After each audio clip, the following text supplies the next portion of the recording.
The sun was a hammer, and the earth was an anvil. And between them, the Wyoming Territory was being beaten into a flat, cracked submission. It was a landscape of endless browns and thirsty grays, stretching out under a white-hot sky that seemed stripped of all mercy. Dust devils spun across the open range like uneasy spirits, dancing in unsteady circles before collapsing back into the dirt from which they were born. There was no sound but the wind. It was a constant, high-pitched whine that cut through the dry creek beds and rattled the brittle sagebrush. Miles from the nearest settlement, a single ranch house stood against the horizon. It was a weathered structure of timber and stone, bleached pale by the relentless seasons. It looked less like a home and more like a fortress built to withstand a siege of silence. Caleb Morgan rode the southern fence line, his hat pulled low against the glare. The heat rose in shimmering waves off the ground, distorting the distance, making the mountains to the west look like mirages that might vanish if he blinked too long. He sat his horse with the easy, unconscious grace of a man who had spent more of his life in the saddle than on his own 2 feet.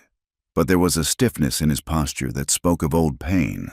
A bullet wound from a war that had ended 15 years ago still throbbed in his hip, a dull and grinding ache that flared whenever a storm was brewing or the riding grew too long. He adjusted his weight in the stirrups, grimacing slightly, but he did not stop. Caleb did not talk about the pain, just as he did not talk about the war, or the years that followed in the chaotic, bloody range conflicts that had scarred the territory. He was a man who had learned that words were often useless things, light as chaff and easily blown away by the wind.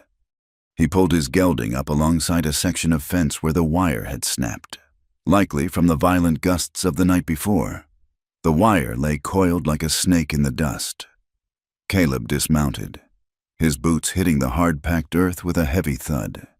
He worked with gloved hands, stretching the rusted metal, his breathing steady despite the oppressive heat. This was his life, the rhythmic mending of things that were constantly breaking. He was not entirely alone, though he often felt he was.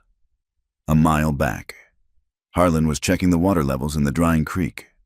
Harlan was an aging cowhand, a man whose skin looked like cured leather and whose joints popped louder than a green stick in a fire. He had stuck by Caleb when the other hands drifted off to easier work or bigger payouts from the cattle barons moving in from the east. Caleb finished the splice and mounted up again, riding back to meet the old man. He found Harlan staring into the muddy depression that passed for a creek bed, spitting a stream of tobacco juice into the dust. "It is drying up fast," Harlan said, wiping his mouth with the back of a stained sleeve. Caleb nodded, looking at the cracked earth. "It has been a dry winter." Harlan squinted up at the brutal sun. "We are short-handed and short-lived out here. Caleb, that is the truth of it. The cattle are getting thin. If we do not get rain before the month is out, we will be hauling water from the deep well until our backs break." "We will haul it then," Caleb said. His voice was gravel, rough from disuse. Harlan shook his head, shifting in his saddle. "You are a stubborn son of a gun.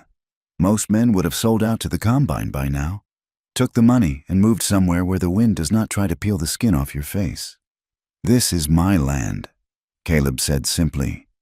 He turned his horse toward the north, ending the conversation. There was no need to explain it further. The land was hard, cruel, and unforgiving, but it was his.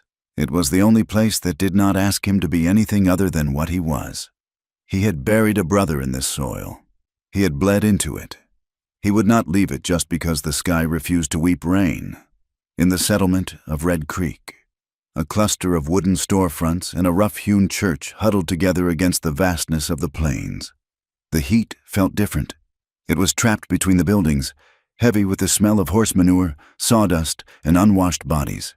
Inside the Lucky Star Saloon, the air was thick with the scent of stale beer and frying grease.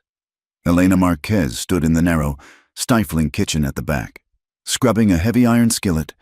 She was 24 years old, though her eyes held the weariness of a woman twice that age. Her hair, dark and thick, was pulled back severely from her face, revealing the high cheekbones and amber skin that marked her mixed heritage. Her father had been a Mexican tracker, her mother a woman of the Arapaho people, and in the eyes of Red Creek, that blood mixture made her something less than a citizen. She worked with efficient, brutal movements. The grease burned her knuckles, and the heat of the stove made her dress stick to her back. But she did not slow down. She could hear the murmur of voices from the main room, the clink of glasses, the raucous laughter of men who had spent too long on the trail. Elena wiped her forehead with her forearm, leaving a streak of soot. She knew what they said about her. She heard the whispers when she walked to the well in the morning. The town ladies, with their high collars and parasols, would avert their eyes as if looking at her would stain their souls. They pulled their children closer. The preacher, Reverend Thorne, had once stopped her in the street to tell her that her very existence was a temptation to decent men, as if her poverty and her struggle to survive were sins she had actively chosen. She was the saloon girl, the kitchen help, the woman who, when the winter was hard and the saloon owner cut her wages, had been forced to go upstairs with men whose breath smelled of whiskey and rot. She scrubbed the pan harder, her jaw set. She did not cry. Tears were a luxury for women who had safety, who had fathers and husbands to stand between them and the world. Elena had only herself. Her mother had died crossing the desert when Elena was 12. Her father had disappeared into the mountains a year later and never returned. She had survived hunger, exploitation, and humiliation by building a wall of silence around her heart. A shout came from the front. "Elena, where is that stew?" "Coming," she called back. Her voice was steady, giving nothing away. She ladled the thick gray stew into bowls and carried them out on a tray. The bartender, a thick-necked man named O'Malley, barely looked at her as she passed. He treated her like the broom in the corner or the rag on the bar, something to be used until it fell apart, and then discarded without a second thought. As she set a bowl down in front of a ranch hand, his hand shot out and gripped her wrist. He grinned, revealing yellowed teeth. "You are looking pretty today. Elena," he slurred. "Why do you not sit with me?" Elena pulled her arm back, but his grip was like iron. "I am working," she said. "Please let go." The man laughed, looking around at his friends for approval. "Working hard, I bet. How much to stop working and come sit on my lap?" "I have to get back to the kitchen," she said, her voice dropping to a low, tight pitch. O'Malley looked over from the bar. "Let the girl work. Jeb, she is slow enough as it is." The ranch hand laughed again and shoved her away. Elena stumbled but caught her balance, her face burning. She retreated to the kitchen, her heart hammering against her ribs like a trapped bird. She looked at her wrist. Red marks were already rising where his fingers had dug in. She swallowed the humiliation, tasting the bitterness of it at the back of her throat. It was a familiar taste. It was the taste of her life. It was mid-afternoon when Caleb Morgan rode into Red Creek. He needed supplies, flour, coffee, beans, and ammunition. He tied his horse to the rail outside the general store, patting the animal's neck absent-mindedly. The town was busy. Wagons clattered down the dusty main street, and men stood in clusters on the boardwalks, smoking and trading news. Caleb moved through them like a shadow. He tipped his hat to a woman passing by, but he did not stop to talk. He knew his reputation. To the people of Red Creek, he was a ghost, a relic of a violent past. They knew he had killed men in the range wars. They knew he lived alone on that desolate ranch, and they found his solitude unnatural. He walked past the saloon, intending to head toward the livery stable first to check on a price for grain. As he passed the narrow alley that ran behind the Lucky Star, he heard a scuffle and a sharp intake of breath. Caleb stopped. He did not want to get involved. He never wanted to get involved. But the sound came again, the unmistakable sound of a body hitting the dirt. He turned and walked into the alley. A man was standing over a woman who had fallen into the dust. It was the ranch hand from the bar. "Jeb," he was kicking dirt onto her skirt. "You stole it, you little thief!" Jeb snarled. "I know you did. My coin purse was on the table." "I did not touch your money," the woman said. Her voice was shaking, but she held her hands up defensively. "I was just clearing the plates. Don't you lie to me. Mongrel!" Jeb shouted. He reached down, grabbing a handful of her hair and jerking her head back. Caleb stepped forward. His boots made no sound in the soft dust of the alley. "Let her go." The voice was not loud. It was not a shout. It was a flat, calm statement of fact. Jeb froze. He turned his head, still gripping the woman's hair. He blinked, his eyes adjusting to the shadow where Caleb stood. "This is none of your business, Morgan." Jeb sneered, though his grip loosened slightly. "She is a thief. Did you see her take it?" Caleb asked. "I know her kind." Jeb spat. "They are all thieves." Caleb took 2 more steps. He stopped 5 feet away. He stood perfectly still, his arms hanging loose at his sides. His right hand was inches from the worn walnut grip of the revolver holstered at his hip. He did not posture. He did not look angry. He looked like a man who was bored with the conversation and was ready to end it. His eyes were the color of slate, cold and unreadable. "I asked if you saw her take it," Caleb said. Jeb looked at Caleb's eyes, and then at his hand. The alcohol-fueled bravado began to drain out of him. Everyone in the territory knew Caleb Morgan. They knew he didn't fight for sport. If Caleb Morgan drew his gun, he shot to kill. I didn't see it exactly," Jeb stammered. "But it is gone." "Then maybe you dropped it in the sawdust," Caleb said. "Or maybe you drank it away and forgot. Now, take your hand off her." Jeb hesitated for a fraction of a second, his pride warring with his survival instinct. Survival won. He released the woman's hair and took a step back, holding his hands up. "Fine," he muttered. "Not worth the trouble anyway. Just a saloon rat." Jeb spat on the ground near the woman's feet and pushed past Caleb, hurrying back toward the street without looking back. Caleb stood there for a moment, listening to the man's footsteps fade. Then he looked down. Elena sat in the dirt, her chest heaving. Her hair was coming loose from its pins, falling around her face in dark tangles. She looked up at him, her dark eyes wide. She was waiting for it. The judgment. She waited for him to tell her she should be more careful, or that she shouldn't be working in a place like this, or to ask her if she really had stolen the money. Caleb did not say any of those things. He extended a hand. She flinched, pulling back instinctively.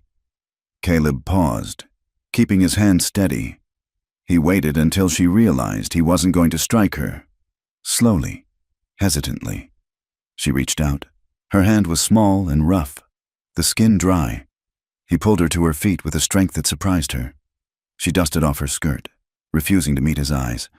"Thank you," she whispered. Caleb looked at her. He saw the red marks on her wrist where the man had grabbed her earlier. He saw the bruise forming on her arm from the fall. But mostly, he saw the hollows beneath her cheekbones, the sharp angle of her jaw. She was thin, too thin. It was the leanness of someone who ate the scraps left on plates rather than a full meal. "You are hurt," he said. "I am fine," Elena replied quickly, tucking a stray lock of hair behind her ear. "It is nothing. You should put ice on that wrist," Caleb said. "There is no ice," she said, a bitter edge creeping into her voice. "And I have work to do." She turned to go back into the back door of the saloon, pausing with her hand on the latch. She looked back at him. "Why did you help me?" Caleb adjusted his hat. "I do not like bullies." He turned and walked away before she could say anything else. Elena watched him go, a strange flutter in her chest. He hadn't looked at her with lust, and he hadn't looked at her with disgust. He had looked at her like she was a human being. It was a sensation so foreign she didn't know what to name it. Inside the general store, the air was cooler, smelling of pickle brine, dry leather, and roasted coffee beans. Caleb moved through the aisles, picking up a sack of flour and a tin of coffee. He placed them on the counter.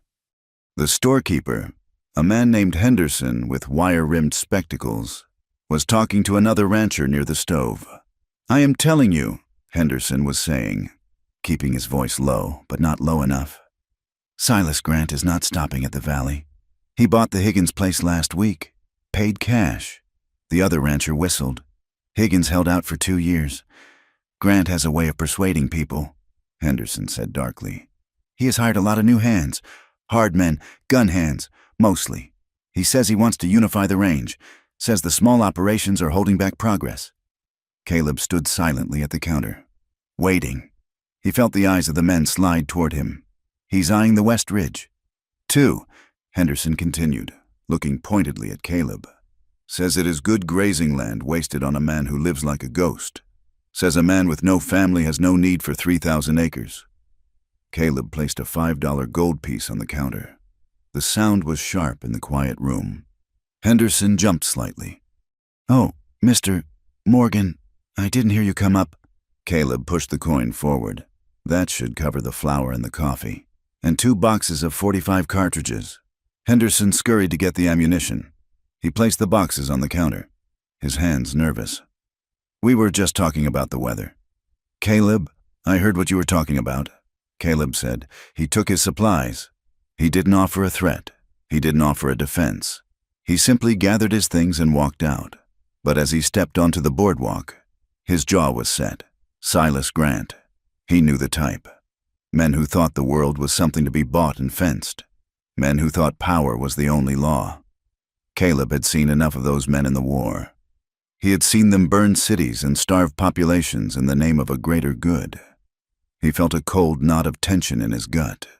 The peace he had carved out on his isolated ranch was fragile. And now, it seemed, the wolves were circling. By the time Caleb finished his business at the livery and packed his saddlebags, the day was dying.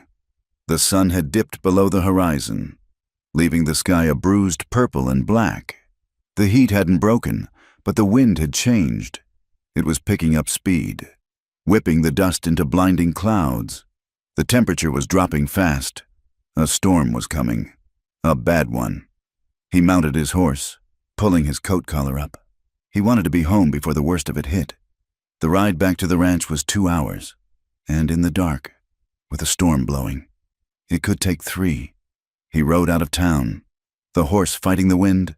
The settlement faded behind him, the lights of the saloon and the houses winking out one by one in the gloom. He was a mile out of town when he saw the figure. Someone was walking along the side of the road, stumbling in the ruts. They were moving slowly, head bent against the gale. Caleb frowned. It was dangerous to be out here on foot at night, especially with this weather. He urged his horse forward, slowing as he drew alongside. The figure stopped and looked up. It was Elena. She was clutching a small bundle of clothes to her chest.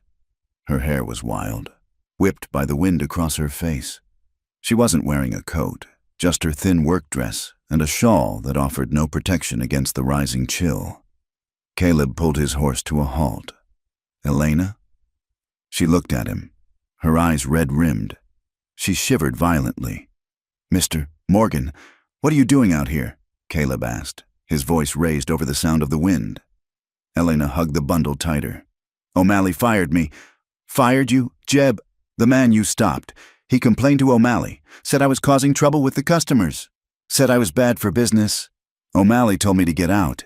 He said he didn't want a thief and a troublemaker in his place." She looked away, staring into the dark emptiness of the plains. "I had nowhere to go in town. I thought maybe I could walk to the next settlement." "The next settlement is 20 miles, Caleb said. "You will freeze or the coyotes will get you before you make 5. Elena looked back at him. Her face was a mask of despair, but her chin was high. "I have nowhere else." Caleb looked at the sky. A jagged streak of lightning split the clouds in the distance, followed seconds later by the low rumble of thunder. The wind howled, throwing grit against his duster. He looked at the woman standing in the dirt. She was shivering so hard her teeth were chattering. If he left her here, she would die. It was that simple. And despite everything, despite his desire for solitude, despite the danger of bringing a woman like her into his life, despite the whispers it would cause, he knew he couldn't leave her. He had walked past too many bodies in the war. He wouldn't add another to his conscience. He sat there for a long, tense pause. The horse shifted beneath him, sensing the storm. Caleb looked at the dark road ahead, then back at Elena. "Get on," he said. Elena blinked. What? Get on the horse, Caleb said, shifting his boot out of the stirrup to give her a foothold. I am not leaving you out here. Elena hesitated. She looked at his hand, then at his face. She saw the same cold, hard expression he had worn in the alley. But beneath it, she saw something else, a reluctant decency. I cannot pay you for a ride, she said softly. I did not ask for payment, Caleb said. Now climb up.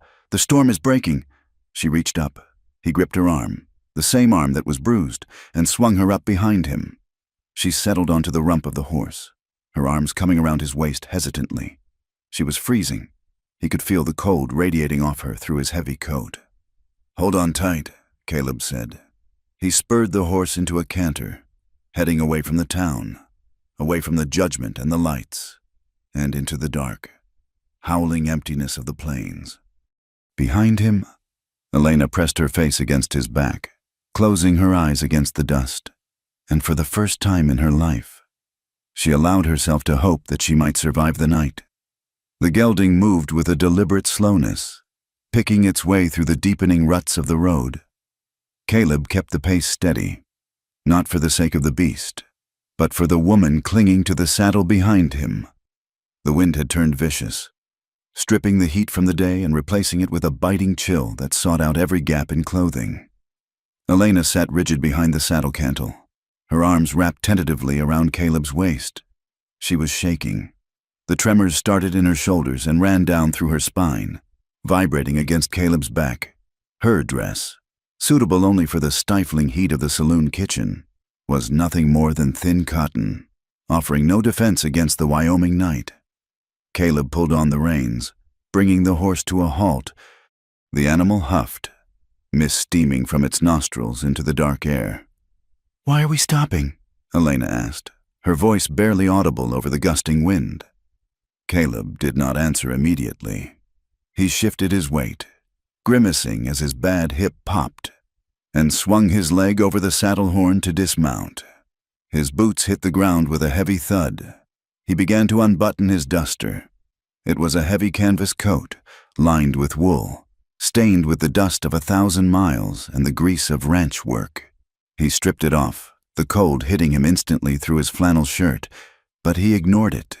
He walked to the side of the horse and held the coat up. Put this on, he said. Elena looked down at him from the height of the horse, in the gloom. His face was a landscape of shadows, the brim of his hat obscuring his eyes. She hesitated. To accept the coat felt like an intimacy she was not sure she could afford. It was a kindness, and in her experience, kindness always came with a tally sheet attached. I am fine, she lied, her teeth clicking together. You are turning blue, Caleb said flatly. Put it on.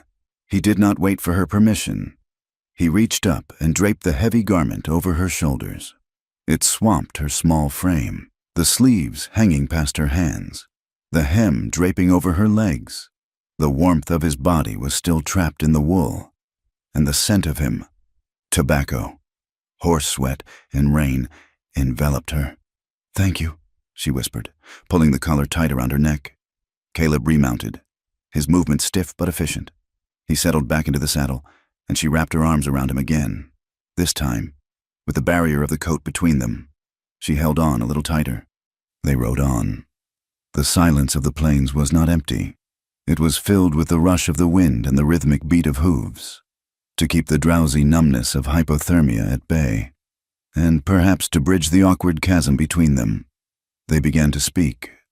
It was not a fluid conversation, but a series of jagged fragments tossed back and forth against the dark. You are not from these parts, Caleb stated. It was not a question. No, Elena said. My mother was Arapaho. My father was from Mexico. We came north when I was a child. Where are they now? Dead, she said. The word was flat, polished smooth by years of saying it. My mother died crossing the desert basin. The heat took her. We ran out of water 2 days before we found the well. Caleb nodded in the dark, though she could not see it. He knew that basin. It was a graveyard that did not bother to bury its dead. And your father? He asked.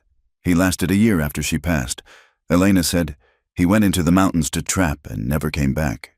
The winter was hard that year. I suppose the snow took him. Or a bear. I was 12. 12, Caleb repeated. That is young to be alone. I learned to work fast," she said, her voice tightening. "I scrubbed floors in mining camps. I washed clothes until my hands bled. I did what I had to do to eat." There was a defiance in her tone, a preemptive strike against the judgment she expected. Caleb did not offer pity.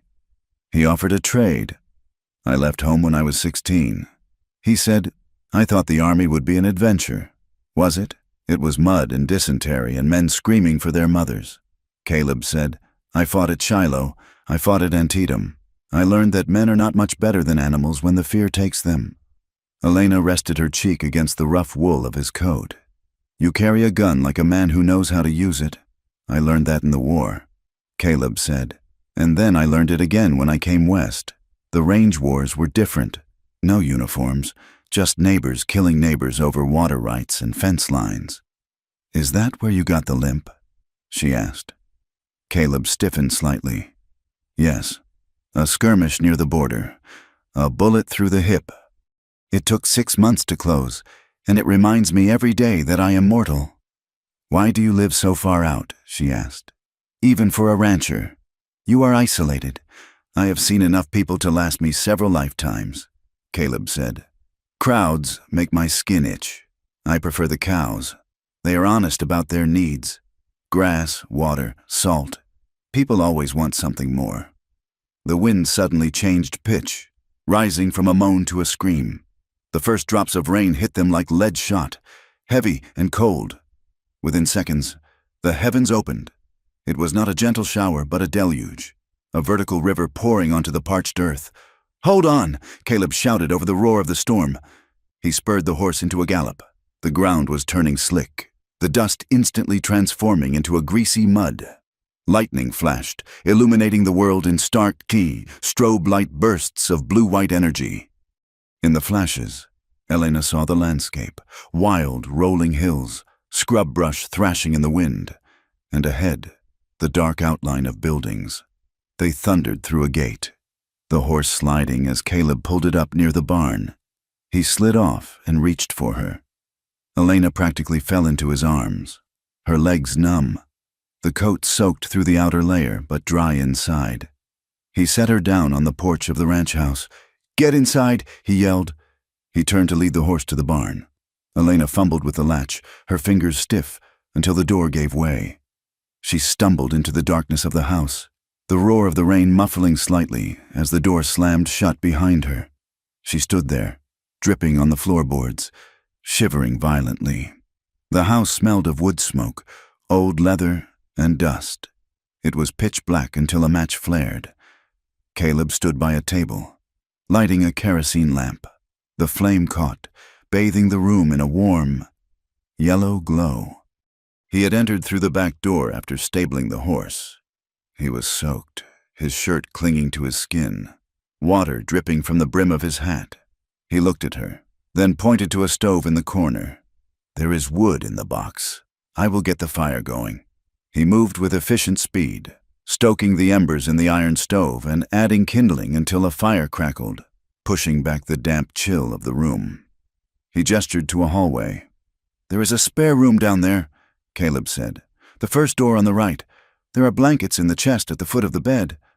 Elena did not move. She stood near the door, clutching the wet coat around her. The adrenaline of the ride was fading, replaced by a cold knot of dread in her stomach. She was in a strange man's house, miles from civilization, with no one to hear her scream. She knew how the story usually went. She had lived it enough times. She took a breath, steeling herself. "Which room is yours?" she asked. Caleb looked at her, pausing in the act of hanging his wet hat on a peg. "The one at the end of the hall." "And what happens now?" Elena asked. Her voice was steady, but her eyes were dark with wariness. Caleb frowned. "You get out of those wet clothes. You sleep." Elena took a step back, her back pressing against the rough wood of the door. "And then, what is the price?" "Mister, Morgan, men do not ride into storms to save women like me for free. Do you want me to come to your room tonight? Is that the arrangement? Caleb stood perfectly still. The firelight flickered across his face, highlighting the deep lines around his eyes and the scar that ran through his stubble. He looked at her not with anger, but with a profound weariness. He saw the terror she was trying to mask with cynicism. He saw a woman who had been trained by the world to view herself as currency. He walked over to a chair and sat down heavily, beginning to pull off his mud-caked boots.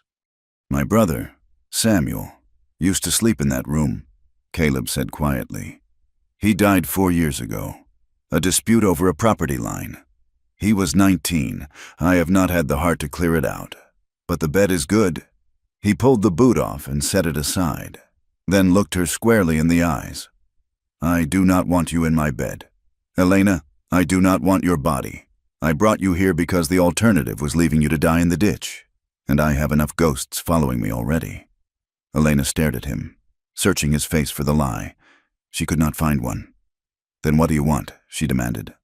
Work, Caleb said. He leaned back in the chair, rubbing his bad hip. The house is a wreck. I am no good at keeping it. Harlan is too old to scrub floors. Cook if you can. Help where you are able. Eat at my table.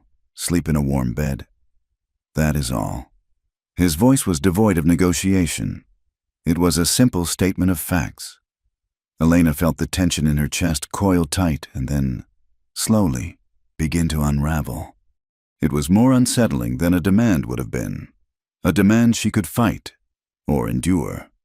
Generosity, true, no strings attached decency, was a landscape she did not know how to navigate. She nodded slowly. I can cook, and I can clean. Good, Caleb said. He stood up and walked to the kitchen cupboard, pulling out a loaf of bread and a piece of dried beef. Eat something, then go to sleep. We rise early here. The next few days passed in a blur of activity. The storm had blown itself out by morning, leaving the world scoured clean and shining under the brutal return of the sun. Elena approached her new life with the ferocity of a soldier fortifying a position. She started with the kitchen. It was a disaster of grease, soot, and accumulated grime. She found buckets and rags, heating water on the stove until the room sweltering. She scrubbed the floorboards until the wood turned 3 shades lighter. She scoured the pots until she could see her own reflection in the iron. Caleb and Harlan were gone from before dawn until after dusk, working the cattle on the far range.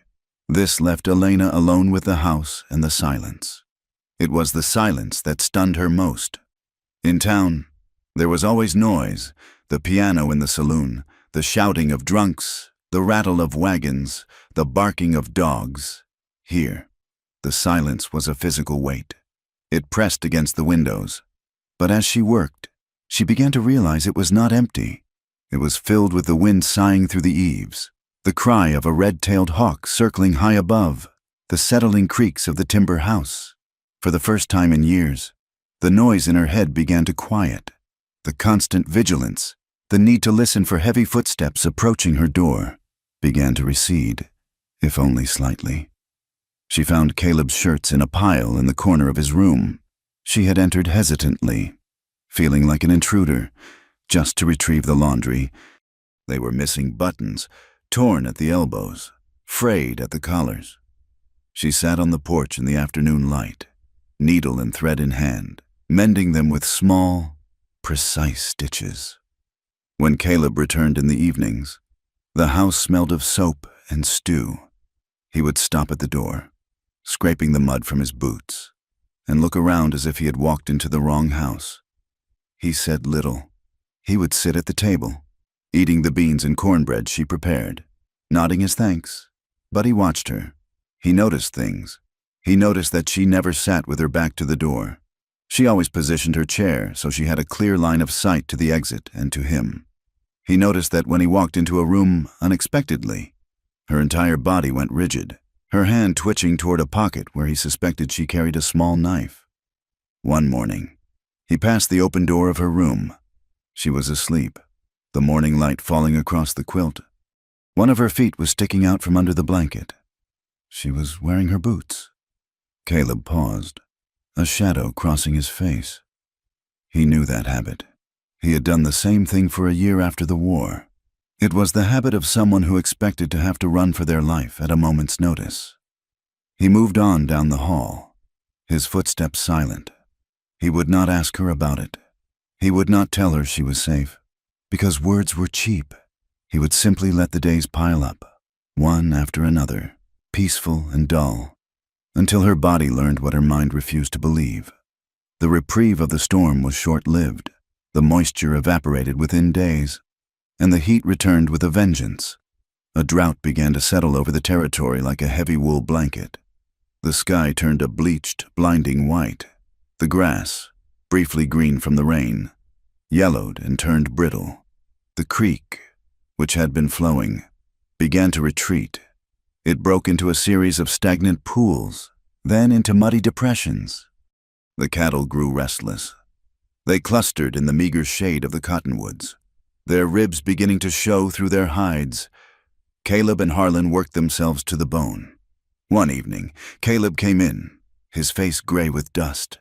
"The deep well," he said, dropping his hat on the table. "We have to start hauling from the deep well to the troughs. The creek is finished." It was back-breaking work. The windmill at the deep well pumped water, but it had to be carted in barrels to the pastures where the herd was grazing. "I can help," Elena said. Caleb looked at her hands. They were already rougher than they had been a week ago, but they were still small. "This is heavy work. Elena, I am not an invalid." "Caleb," she said, her eyes flashing, "I eat your food. I sleep under your roof. I will earn it." Caleb held her gaze for a moment, then nodded. "All right. You can drive the wagon. Harlan and I will load the barrels."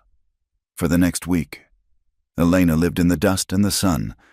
She drove the buckboard wagon back and forth across the baking earth. The rains blistered her palms. The sun beat down on her bonnet, making her head swim. But she did not complain. She hauled water until her shoulders felt like they were on fire. She watched Caleb work. He was relentless. He ignored his limp, ignored the heat. He moved with a grim determination, lifting barrels that would have broken a lesser man. He treated the cattle with a rough tenderness, speaking to them in low tones. One afternoon, as she poured a bucket of water into a trough, she saw Harlan watching her. The old man leaned on his shovel, wiping sweat from his brow. "You work hard for a girl from town." Harlan grunted. "I am not a girl from town," Elena said, wiping her hands on her apron. "I am a woman who pays her debts." Harlan spat tobacco juice onto a dry patch of ground. "Caleb is a good man. He has had a hard run of it, but he is a good man." "I know," Elena said softly. "Does the town know?" Harlan asked, eyeing her. "Or do they just know what they want to see?" "They see what they want," Elena said. "They always do." The heat broke only to be replaced by wind.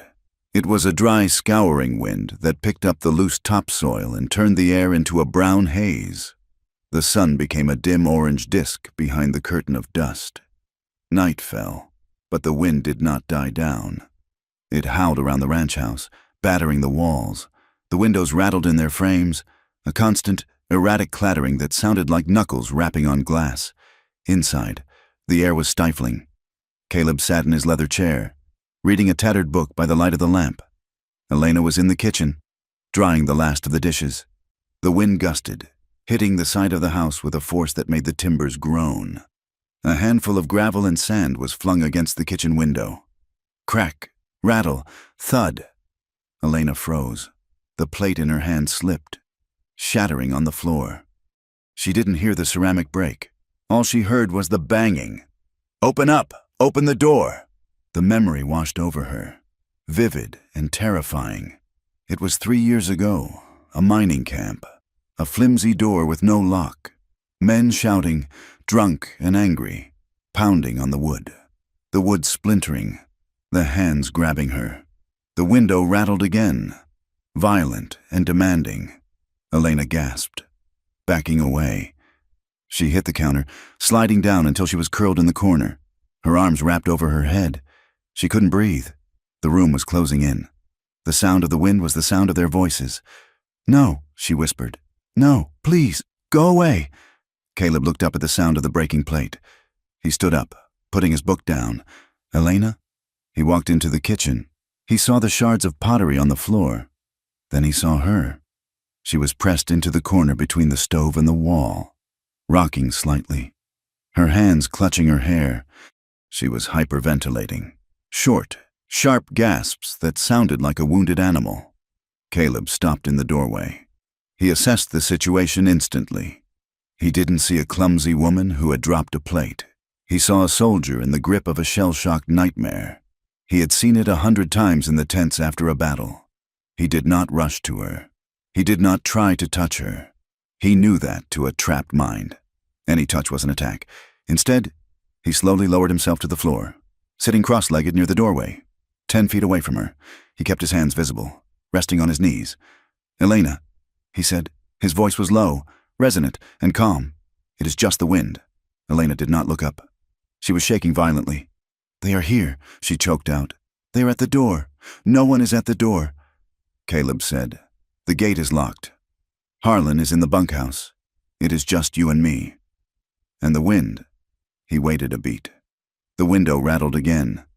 Elena whimpered, shrinking further into herself. "I hate the wind too," Caleb said, his tone conversational, as if they were discussing the price of feed. "When I was in Virginia, we were pinned down in a trench for 3 days. The cannon fire never stopped. It shook the ground so hard my teeth ached." Elena's rocking slowed slightly. She didn't look up, but she was listening. "The dirt," Caleb continued, keeping his voice steady. "That was the worst part. The explosions kicked up so much dirt you could taste it. It tasted like copper and sulfur. I thought I would never get that taste out of my mouth. I thought the noise would never stop." He took a slow breath. But it did stop. The guns went quiet. The smoke cleared. And I was still there. He looked at her curled form. "You are still here, Elena. The door is holding. The walls are thick. Nothing is getting in here tonight." Elena slowly lifted her head. Her eyes were wide, dark pools of terror. Her face streaked with tears. She looked at Caleb. He was sitting on the floor, a ridiculous place for a man of his dignity, looking calm and solid as a mountain. He wasn't looking at her with pity or confusion. He was looking at her with recognition. He knew what it was like to be trapped in a memory. Is it really just the wind?" she whispered. Caleb nodded. "Just the wind. It is throwing sand at the glass. It sounds like knuckles, doesn't it?" "Yes," she breathed. "It is a liar," Caleb said. "The wind lies. It tries to tell you things that aren't true." Elena let out a long, shuddering breath. Her hands uncurled from her hair. She looked at her trembling fingers. "I am sorry about the plate. The plate is nothing," Caleb said. "We have others." He did not move to help her up. He stayed where he was, giving her the space to reassemble herself. He watched her breathing slow, watched the color return to her cheeks. When she finally moved, uncurling her legs and wiping her face with her apron, Caleb stood up slowly. "Leave the pieces," he said gently. "We can sweep them up in the morning." He turned and walked back into the main room, picking up his book. He sat down and began to read, or pretended to. He was signaling that the crisis was over, that she hadn't ruined anything, that she hadn't scared him away. Elena remained in the kitchen for a moment, listening. The window rattled again. She flinched, but this time she looked at the glass. Just the wind, she thought, just a liar. She looked into the other room, at the back of Caleb's head. For the first time since she could remember, the knot of fear in her chest loosened not because she was hiding, but because she wasn't alone. A fragile thread, thin as a spider web but strong as steel, stretched between them. It was trust, and for tonight, it was enough to hold the darkness at bay. The weeks that followed the storm brought a strange, suspended peace to the ranch. Brittle as dried grass, but peace nonetheless. Elena Marquez was no longer the trembling creature who had huddled in the corner while the wind screamed lies at the window. The ranch demanded strength, and she found it buried deep within herself, under layers of shame and fear that were slowly beginning to peel away in the dry Wyoming air. Her hands, once raw with blisters, grew calloused and capable. She learned to bake bread in the temperamental wood stove, judging the heat by the feeling on her cheek rather than a gauge. She learned to scrub the heavy canvas work shirts until the water ran clear. And she learned to listen to the land. She could tell the difference between the coyote's yip that meant a kill and the one that meant loneliness. She found a rhythm in the chores, a satisfying exhaustion that allowed her to sleep without dreaming of the men who had used her. But the ranch was an island, and the ocean around it was filled with sharks. Red Creek was small, and boredom was a disease that the townsfolk treated with gossip. The story of Caleb Morgan picking up the saloon girl on the road had not just reached town. It had galloped there, growing monstrous with every retelling. By the time it reached the church steps and the back room of the general store, it was no longer an act of charity. It was a scandal. It was proof that the solitary rancher was not just a recluse, but a man of low morals, harboring a woman of unnatural appetites and tainted blood.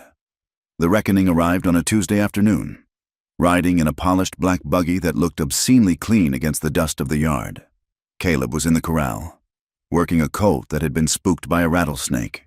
He held the lead rope with easy confidence, murmuring low to the animal, when the sound of wheels on gravel made him turn. Elena was on the porch, shaking out a rug. She froze, clutching the fabric to her chest as the buggy halted. Two men stepped down. One was Reverend Thorne, a tall, gaunt man with a face like a hatchet and eyes that saw sin in the flight of a bird. The other was Silas Grant. Silas was a man who took up space. He was broad-shouldered, dressed in a suit of fine gray wool that must have been sweltering in the heat, with a gold watch chain gleaming across his vest. He had the face of a man who was used to eating the best cuts of meat while others gnawed on bones. Caleb tied the colt to the rail and walked toward the gate. He did not remove his hat. He did not smile. He wiped his hands on his trousers, leaving streaks of dust. "Gentlemen," Caleb said. His voice was flat. "Mr. Morgan," Silas said. His voice was rich, like oil pouring over gravel. "We missed you at the town meeting last night. I had fences to mend." Caleb replied. Reverend Thorne stepped forward, clutching a Bible to his chest as if it were a shield. Fences of wood and wire are one thing, Caleb. But the fences of the soul require tending too. Caleb looked at the preacher, then passed him to Elena. She had not moved. She stood like a statue on the porch, her face pale. Thorne followed his gaze, his lip curling slightly in distaste. "We are here on a matter of some delicacy," Thorne said, his voice dropping to a theatrical whisper. "There is talk, Caleb, ugly talk, about the arrangement you have here." Caleb crossed his arms. "Is that so? The community is concerned," Thorne continued. "Emboldened by his own righteousness, it is not proper for a man living alone to house a woman of her history. It invites moral decay. It sets a poor example for the families of this valley. She works here," Caleb said. "She earns her keep." Silas chuckled softly. It was a dry, humorless sound. "Come now, Morgan. We are men of the world. We know what kind of work a woman like that is suited for, and we know it is not scrub brushes." Caleb's eyes narrowed. The temperature in the yard seemed to drop 10 degrees. "Be careful.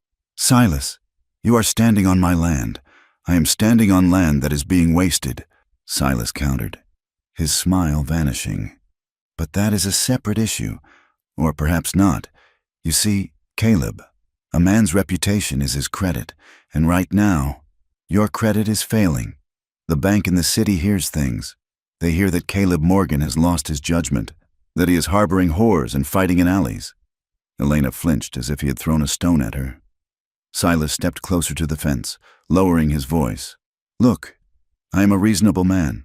I want this valley to prosper. I want you to prosper. If you were to send the girl away, perhaps back to where she belongs, or even just out of the territory, it would show the town that you have come to your senses. It might make me reconsider the offer I made on those grazing rights. It might make the bank reconsider calling in that note on your equipment." Caleb stood very still. The wind tugged at the brim of his hat. He looked at the preacher, who was nodding in agreement, and then at Silas, who watched him with the predatory patience of a wolf. Then he looked at Elena. She was staring at her boots, shame radiating off her in waves. "Get in your buggy," Caleb said softly. Silas blinked. "I beg your pardon?" "Get off my land," Caleb repeated. Louder this time. "Both of you," Thorn gasped. "Caleb, you cannot dismiss the counsel of the church so lightly. She is a temptation, a Jezebel who is— She is a human being," Caleb cut in, his voice cracking like a whip, "and she stays as long as she chooses to stay. If you want to worry about souls, Reverend, worry about your own, and you, Silas, if you want my land, you will have to take it. I am not trading a woman's life for your favor." Silas stared at him for a long moment. The mask of civility slipped, revealing the cold iron beneath. Lonely men make foolish choices. "Morgan," Silas said quietly, "and they pay dearly for them. You are holding a losing hand. Don't blame me when the table gets overturned." Silas turned and climbed back into the buggy. Thorn followed, casting one last glare of condemnation at the porch. Silas snapped the reins, and the buggy lurched forward, wheeling around and heading back down the long drive, leaving a cloud of dust that tasted of bitterness. That night, the silence in the ranch house was heavy. Caleb sat in his leather chair, staring at an unread book. Elena was in the kitchen, pretending to organize the pantry, but her hands were shaking so badly she nearly dropped a jar of preserves. She needed air. She slipped out the back door, intending to walk to the barn to check on the horses, a task that usually soothed her. As she approached the corral, she heard voices. It was Harlan and Caleb. They were leaning against the fence in the shadows, the glowing ember of Harlan's pipe bobbing in the dark. She stopped. She knew she should announce herself, but the tone of Harlan's voice froze her feet. "Telling you—" "Caleb, it is not just talk," Harlan was saying. His voice was gruff, filled with a worry he rarely showed. "Silas has the sheriff in his pocket. He has the judge in the next county. And now he has the church. Let him have them," Caleb replied. His voice sounded tired. "You are fighting a war on all fronts," Harlan said. "And for what? A cook? I like the girl. Caleb. She works hard. But she is a lightning rod. Siding with a woman like her, with her past, it puts a target on your back. A target you do not need." There was a silence. Elena held her breath, her heart hammering against her ribs. She waited for Caleb to agree. She waited for him to say that Harlan was right, that it was too much trouble, that she wasn't worth the risk. The target was already there. "Harlan," Caleb said finally. "It was there the day I refused to sell the South pasture. It was there when I told Silas I would not join his cattlemen's association. Elena is just the excuse he is using to pull the trigger. She makes it easy for him." Harlan grunted. "Maybe," Caleb said. "But I am not turning her out. I walked past enough people in need during the war. I told myself I was following orders. I told myself I couldn't save everyone. I am done telling myself that." "She stays." Elena backed away slowly, her boots silent in the dirt. She retreated to the house, her chest aching with a hollow, crushing guilt. He was defending her. He was risking everything, his land, his reputation, his safety, for her. And Harlan was right. She was a lightning rod. As long as she was here, Silas had a weapon to use against him. She was the weakness in his armor. She went to her room and sat on the edge of the bed. She looked around at the simple, clean space, the quilt on the bed, the wash basin in the corner. It was the first home she had known in 10 years. And because she loved it, and because she was starting to care for the man who gave it to her, she knew she had to leave. Dawn came with a bleeding sky. The horizon was streaked with pale pink and bruised purple, the light touching the tips of the sagebrush with gold. The air was cold and still. Elena moved like a ghost. She had packed her small bundle, the few clothes she owned, a comb, a piece of bread. She left the coat Caleb had given her folded neatly on the chair. She would not take it. She would not take anything that belonged to him. She slipped out the front door, closing it softly. The hinges held their breath. She walked down the long dirt driveway, her boots crunching softly on the gravel. She did not look back. If she looked back, she would break. She focused on the road ahead, on the long walk to the main road, on the uncertain future that awaited her.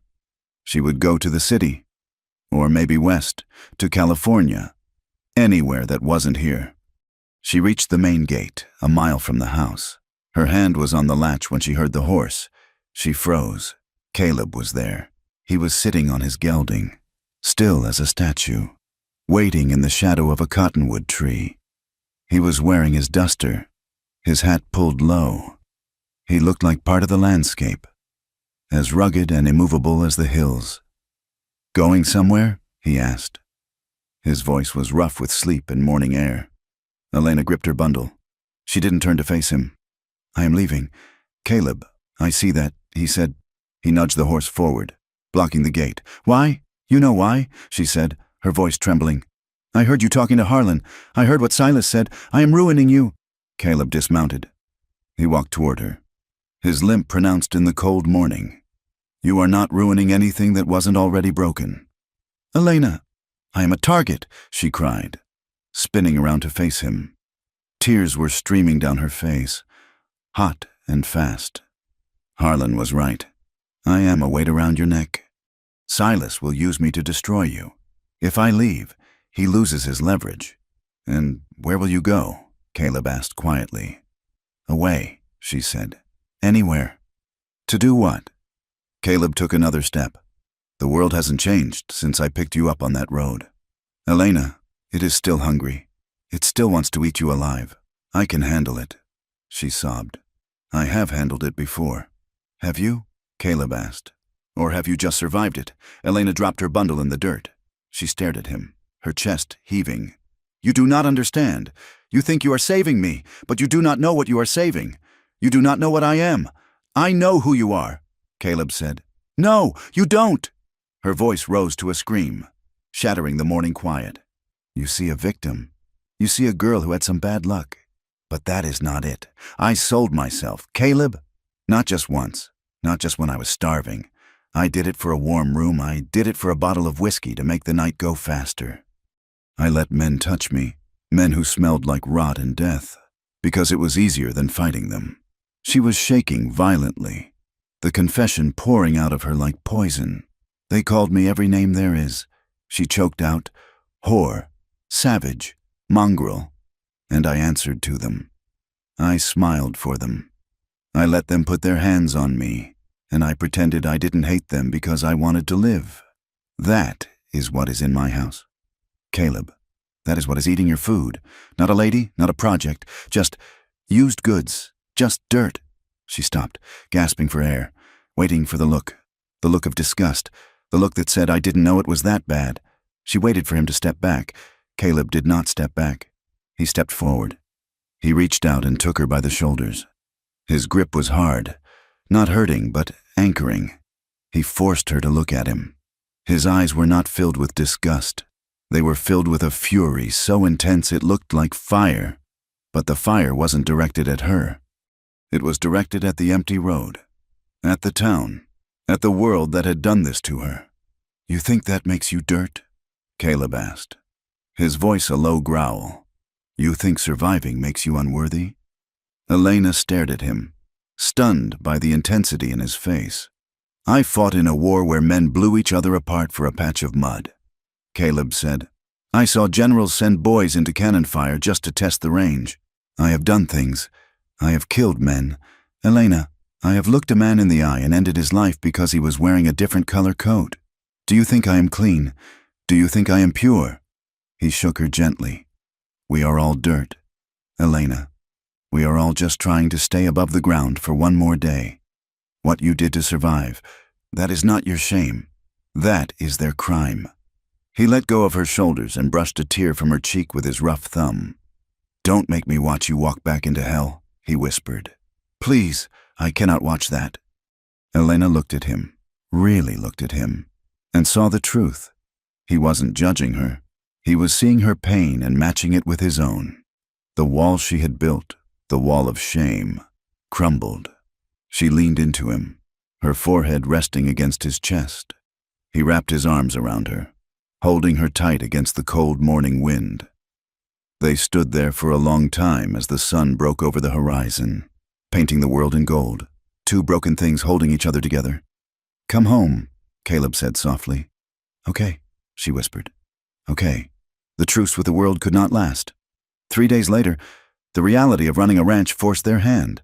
They were out of coffee, out of flour, and out of fencing staples. A trip to town was unavoidable. "I will go alone," Caleb had suggested. No, Elena had said, her jaw set. "If I hide, they win. If I hide, I am admitting I have something to be ashamed of." So they rode into Red Creek together. The wagon rattled over the dry ruts of Main Street. The town felt different this time. The silence was sharper. Heads turned as they passed. Whispers trailed behind them like dust. Caleb pulled the wagon up to the general store. "Stay close to me," he murmured. They walked up the boardwalk steps. A group of men was lounging in front of the saloon next door. It wasn't Jeb this time. It was a group of younger men, ranch hands from Silas Grant's new crew. They wore clean hats and shiny spurs, the uniforms of hired muscle. One of them, a blond youth with a cruel mouth, leaned against the post, cleaning his fingernails with a knife. "Well, look at that," the boy said, loud enough to stop traffic. "The hermit came out of his hole, and he brought his pet." Caleb didn't break stride. He reached for the door of the store. "I didn't know you paid for company." "Morgan," another man called out. "I thought you were too cheap, though I guess you get a discount on damaged goods." Elena stiffened, her face burning. Caleb stopped. He took a slow breath and turned around. The young men straightened up, grinning. They were looking for a fight. They had been paid to look for a fight. "You got something to say?" Caleb asked quietly. "I am just saying," the blond youth drawled, stepping forward. "It must be hard to sleep knowing half the town has been there before you." The insult hung in the air, heavy and foul. Caleb didn't speak. He didn't warn. The violence that he had kept buried for 15 years, the soldier's reflex, surged to the surface. He moved with a speed that belied his age and his limp. One moment he was standing still. The next, he was inside the youth's guard. His right fist connected with the boy's nose with a sickening crunch of cartilage. The boy's head snapped back, blood spraying onto the boardwalk. He crumpled without a sound. The other two men roared and charged. Caleb ducked a swinging haymaker, driving his elbow into the attacker's ribs. The man gasped, collapsing to his knees. The third man managed to grapple Caleb, shoving him back against the wall of the store. Elena screamed. "Caleb!" Caleb grunted, twisting his body. He used the man's momentum against him, throwing him into a stack of barrels. The man crashed down, dazed. Caleb stood in the center of the boardwalk, his chest heaving, his knuckles split and bleeding. The blond youth was groaning on the ground, clutching his ruined face. Caleb adjusted his coat. He looked down at them with cold, dead eyes. "Keep her name out of your mouths," he rasped. "That is enough." The voice boomed from the street. Sheriff Brady was marching toward them, a double-barreled shotgun in the crook of his arm. Brady was a thick man with a face like a bulldog and a conscience that had been bought by Silas Grant 2 years ago. He looked at the unconscious boy, then at Caleb. "Assault," Brady said, spitting on the ground. "Disturbing the peace." "They started it," Elena cried, stepping forward. "They insulted us." "They attacked him. I saw what I saw." "Missy," Brady said, ignoring her. He pointed the shotgun at Caleb. "You are under arrest." "Morgan." Caleb looked at the sheriff, then at the gun. He looked at Elena. She was pale, her eyes wide with panic. "Go to the wagon," Caleb told her. "Go back to the ranch." "I am not leaving you. Go," Caleb commanded. "Harlan is there. Tell him what happened. Do not stay in town." Caleb slowly raised his hands. Brady stepped forward, taking Caleb's gun from his holster. 2 deputies appeared, grabbing Caleb's arms and marching him toward the jailhouse. Elena stood on the boardwalk, shaking, watching as they dragged him away. She was alone in a town that hated her, with the man who protected her locked behind bars. The stares of the townsfolk felt like physical blows. She grit her teeth, climbed into the wagon, and whipped the horses into a frenzy, tearing out of town not in flight, but to get help. The jail cell was small, smelling of urine and old straw. A single barred window high on the wall let in a square of gray evening light. Caleb sat on the narrow cot, nursing his bruised knuckles. The heavy iron door clanged open. Sheriff Brady walked in, followed by Silas Grant. Silas looked impeccable, untouched by the dust and violence of the day. "Leave us," Silas said. Brady nodded and retreated, closing the door. Silas pulled a wooden chair from the corner and sat down outside the bars. He took a cigar from his pocket, clipped the end, and lit it. The smoke drifted into the cell, sweet and expensive. "You have a heavy hand." "Caleb," Silas said, "that boy's nose is shattered. He might never breathe right again." "He should have learned manners," Caleb said, leaning back against the cold stone wall. "Perhaps, but now you are looking at assault charges, maybe attempted murder if the judge feels uncharitable. And Judge Holloway, well, he and I have dinner every Sunday." Caleb said nothing. He watched the smoke curl in the air. "I am a businessman," Silas said, inspecting the ash of his cigar. "I do not like waste. You sitting in a territorial prison for 5 years is a waste. The girl starving on the street is a waste. What do you want, Silas?" "The same thing I have always wanted. The deed to your ranch." Silas stood up and walked to the bars, his voice dropping to a persuasive murmur. "Here is the bargain. Caleb, you sign the deed over to me. I will pay you a fair market price, minus a fee for the trouble you have caused. Of course, you take that money, you take the girl, and you leave. Go to California. Go to Oregon. Start over where no one knows her name." "And the charges?" Caleb asked. "They disappear. The boy decides not to press charges. The sheriff loses the paperwork. You walk out of here tonight." Caleb looked at Silas. He saw the confidence in the man's eyes. Silas thought he had won. He thought he had found the pressure point. "And if I refuse?" Silas sighed. "Then you go to trial. You go to prison. And the girl, well, without you, she won't last a week on that ranch alone. The bank will foreclose. She will be back on the street, or worse. The wolves will come for her."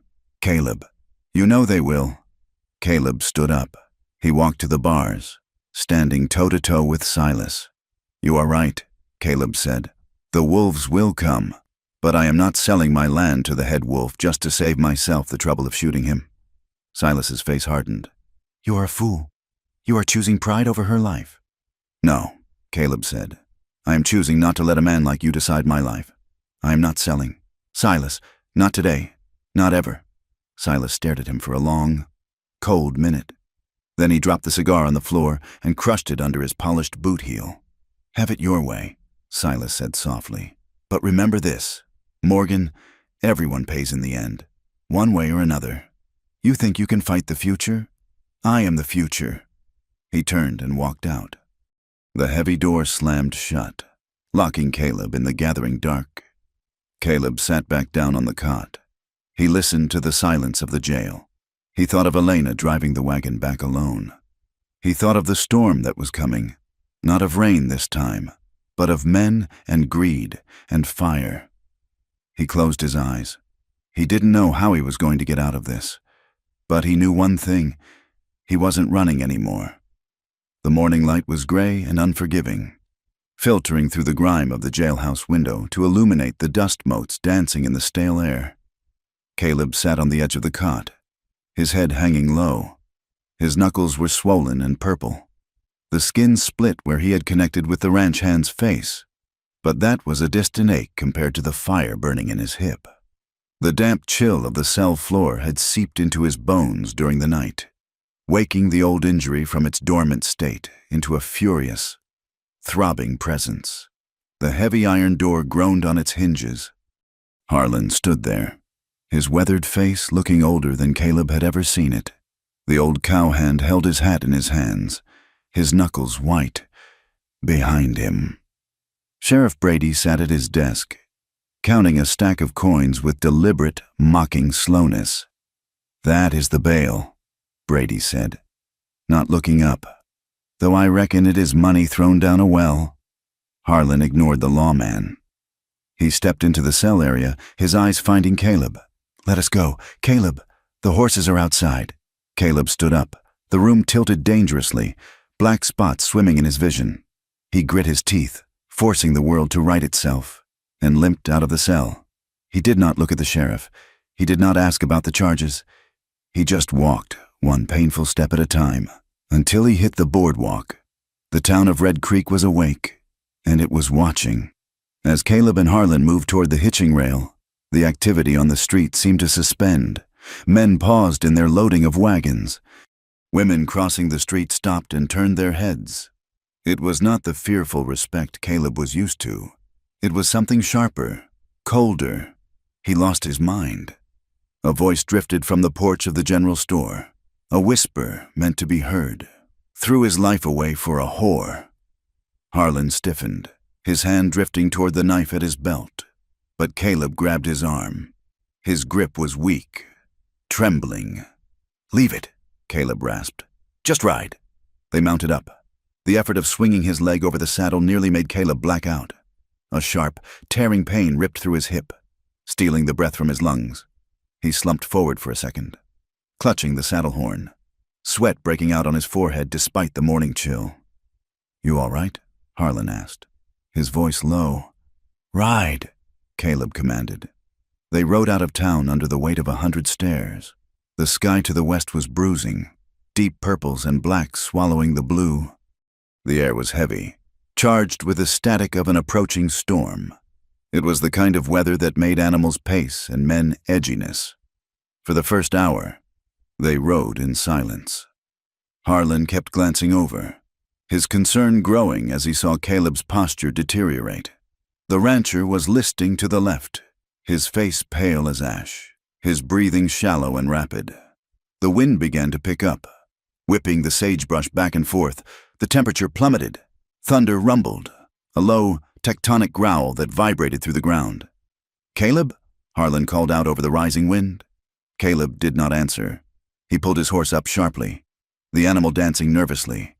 Caleb leaned over the neck of the horse and coughed, a wet, hacking sound that seemed to tear at his insides. When he pulled his hand away from his mouth, his glove was speckled with bright, red blood.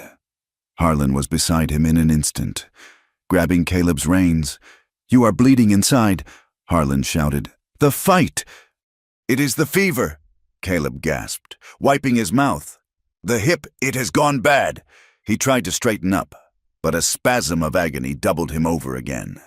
The damp cell, the physical exertion of the fight, and the stress had conspired to turn the old scar tissue into a septic trap.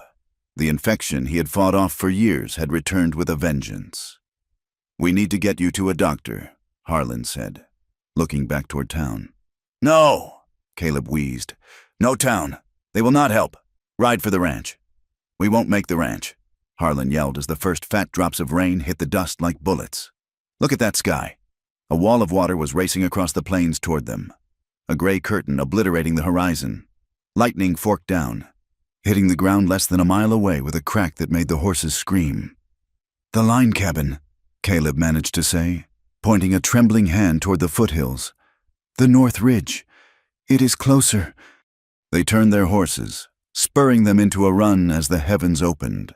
It was not rain. It was a deluge.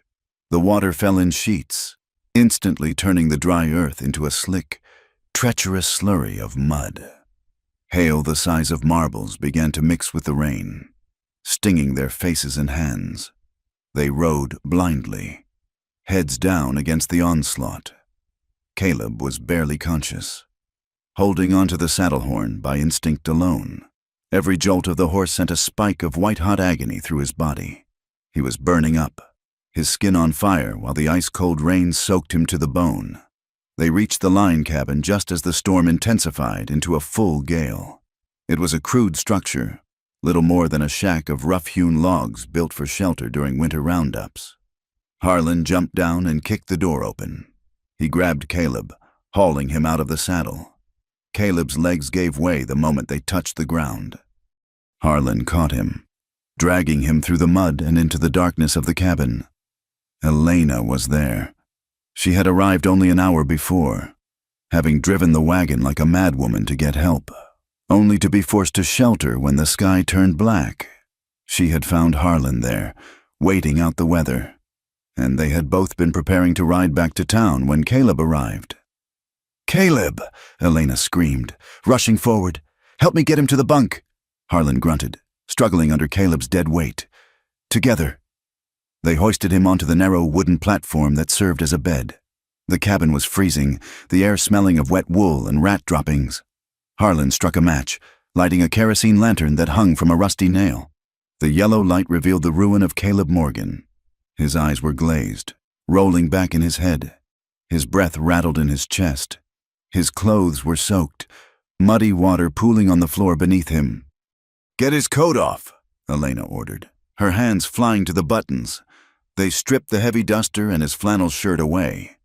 When they exposed his left hip, Elena gasped, covering her mouth with her hand, the old bullet wound, usually a pale, jagged pucker of skin, was a swollen, angry mass of red and purple.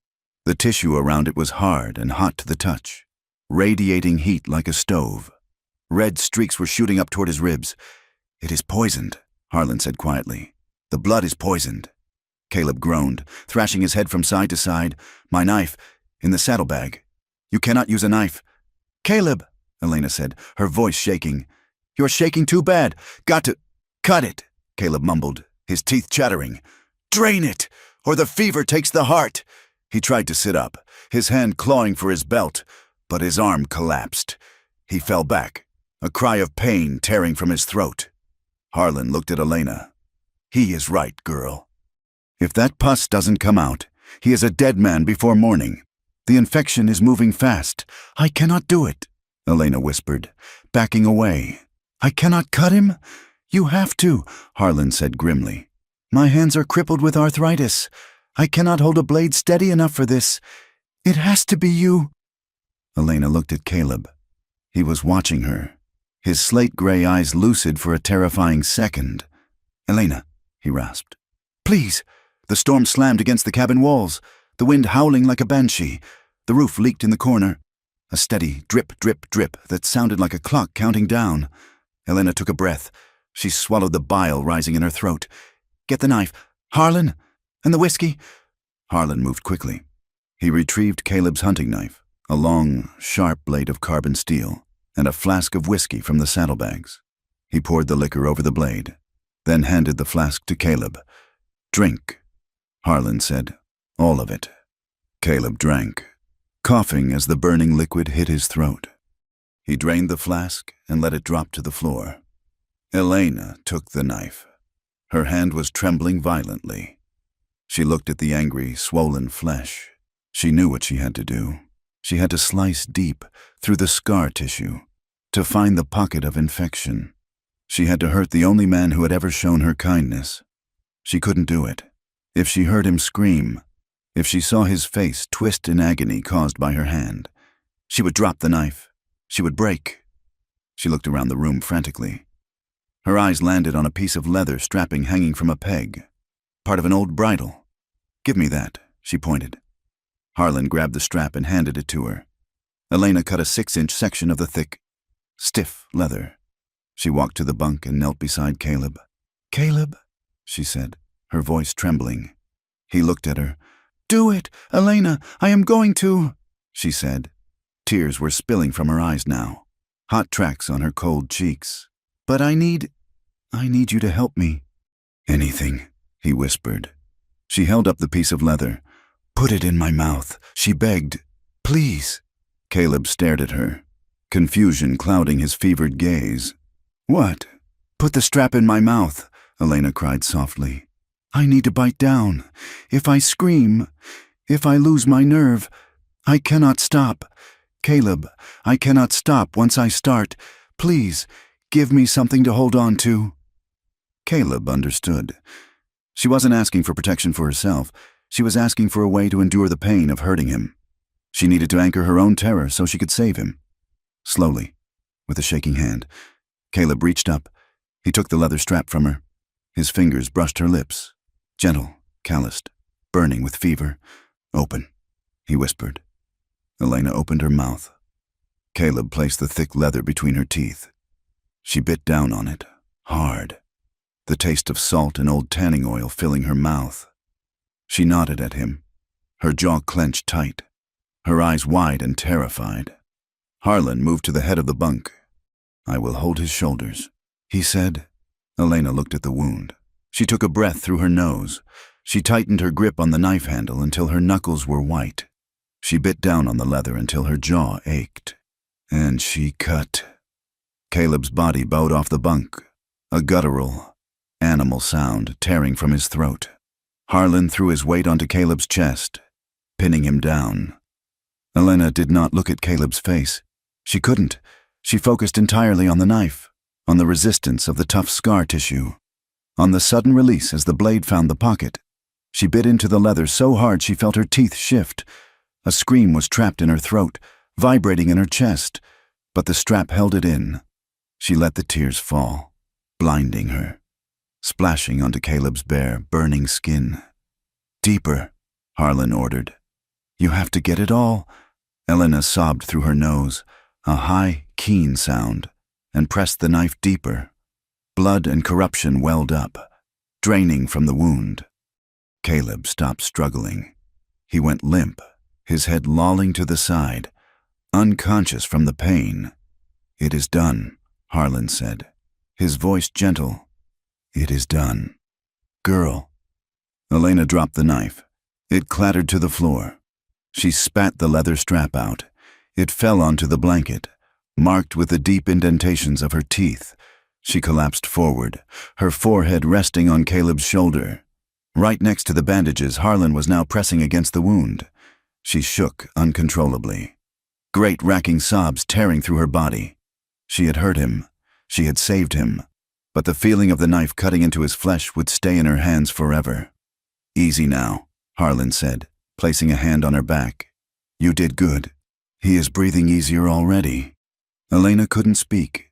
She just lay there, weeping into the hollow of Caleb's neck, listening to the ragged but steady rhythm of his heart.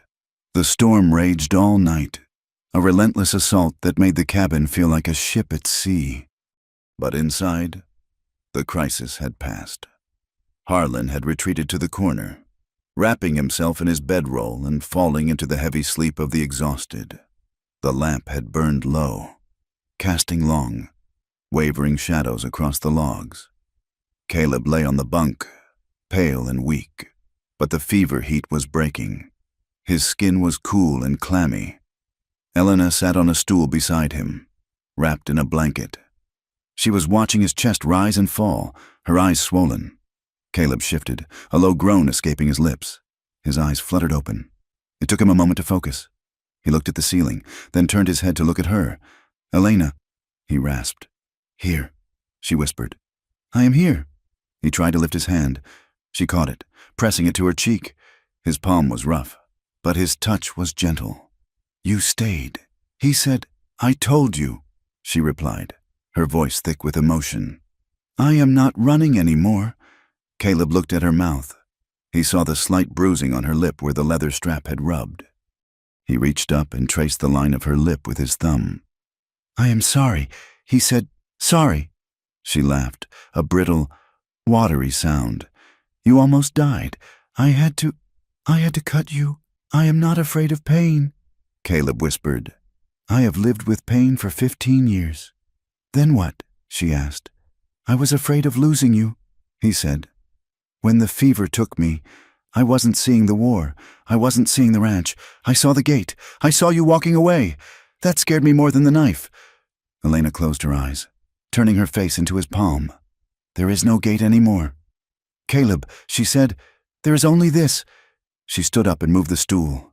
The cabin was freezing, the draft cutting through the chinking in the logs. "Move over," she said softly. Caleb shifted painfully to the wall, making room on the narrow bunk. Elena climbed in beside him. She pulled the heavy wool blankets up over them both. She lay on her side, facing him. The bunk was so narrow, their bodies were pressed together from shoulder to knee. She could feel the heat returning to him, a healthy warmth this time. They lay there in the dark, listening to the hail hammer the roof. "I had a brother," Caleb said into the darkness. "Samuel. He was the best of us. He didn't have the violence in him. He liked to draw birds." "You mentioned him." Elena said, "I couldn't save him." Caleb said, "He was shot in a dispute over a waterhole. He died in the dirt while I was trying to stop the bleeding. I have been trying to stop the bleeding ever since." "My mother," Elena whispered back, "sang songs in Arapaho when the wind blew. She told me the wind was the breath of the ancestors. When she died, I thought the wind stopped. I thought the world went silent. It isn't silent," Caleb said. "No," she agreed. "It is loud. And it is cruel. But sometimes it brings rain," she said. She shifted closer. Her hand moved to his chest, resting over his heart. She could feel the beat of it, strong and steady. The barrier that had stood between them, the wall of employer and employee, of savior and victim, had been washed away by the blood and the rain. Caleb's arm, the one not pinned against the wall, came around her. He pulled her flush against him. Elena looked up. His face was inches from hers. In the dim light, the scars on his face softened. He didn't look like the war dog the town feared. He looked like a man who had finally put down a heavy load. She didn't hesitate this time. She didn't calculate the cost. She didn't think about survival or payment. She leaned forward and kissed him. It was a tentative touch at first, a question asked in the dark. Caleb's breath hitched. He kissed her back, and the hesitation vanished. It wasn't the frantic, grasping hunger of the saloon customers. It wasn't a taking. It was a giving. His hand tangled in her hair, pulling her closer. Her hands explored the map of his scars, the ridges of old wounds that matched the invisible ones she carried. The desire that rose between them was fierce, born of adrenaline and survival. But it was tender. It was a reclaiming. For Elena, it was the first time a man's touch had not been a transaction. For Caleb, it was the realization that his broken body was not just a vessel for pain, but capable of offering and receiving comfort. They moved together in the small bunk, the storm raging outside forgotten. There were no ghosts in the bed with them tonight. There was only the warmth of skin, the murmur of names spoken like prayers, and the desperate, beautiful knowledge that they belonged, finally and completely, to each other. The sun rose over Wyoming with a deceptive innocence. After the violence of the night, the sky was a sheet of polished turquoise, scoured clean of dust and cloud. The air tasted sharp and new, smelling of wet sage and ozone. But the land below told a different story. The plains were battered. Gullies had been gouged into the earth by the flash floods, and the skeletal limbs of cottonwood trees lay scattered across the mud like bleached bones. Inside the line cabin, the morning light was cruel to Caleb Morgan. He sat on the edge of the bunk, his face the color of old parchment. The fever had broken in the small hours of the morning, leaving him hollowed out and shivering, but alive. The bandage on his hip was stained, but the angry heat was gone. Elena moved around the cramped space with a ferocity that bordered on aggression. She packed their meager supplies, her movements sharp and efficient. She checked Caleb's forehead with the back of her hand, her touch lingering for only a second before she pulled away to button his shirt. She was no longer the tentative guest in his house. She was a soldier holding the line. "We need to move," she said, handing him a tin of cold coffee. "The roads will be mud, but if we wait, the stiffness will set in and you will not be able to ride." Caleb took the cup, his hand trembling slightly. He looked at her over the rim. "You are bossy when you are scared." "Elena, I am not scared," she snapped, shoving his hat onto his head. "I am angry. There is a difference." She helped him stand. It was a clumsy, painful process. Caleb grunted, his weight leaning heavily on her shoulder. She did not buckle. She was small, but she had the wiry, desperate strength of someone who had carried burdens heavier than a man. She guided him out into the blinding sunshine, where Harlan was already saddling the horses. The old cowhand looked at Caleb, then at the blood-soaked bandage visible through the tear in his trousers. "You look like death warmed over," Harlan observed cheerfully. "I feel worse," Caleb muttered. "Help me up." The ride back to the main ranch was a slow, agonizing crawl. The mud sucked at the horse's hooves, and every lurch sent a fresh spike of agony through Caleb's hip. He rode with his jaw clamped shut, sweat beading on his upper lip, his eyes fixed on the horizon. Elena rode beside him, her gaze darting constantly to the ridges and the brush, her hand resting near the pommel of her saddle. She was watching for threats. She was guarding the war dog who could no longer guard himself.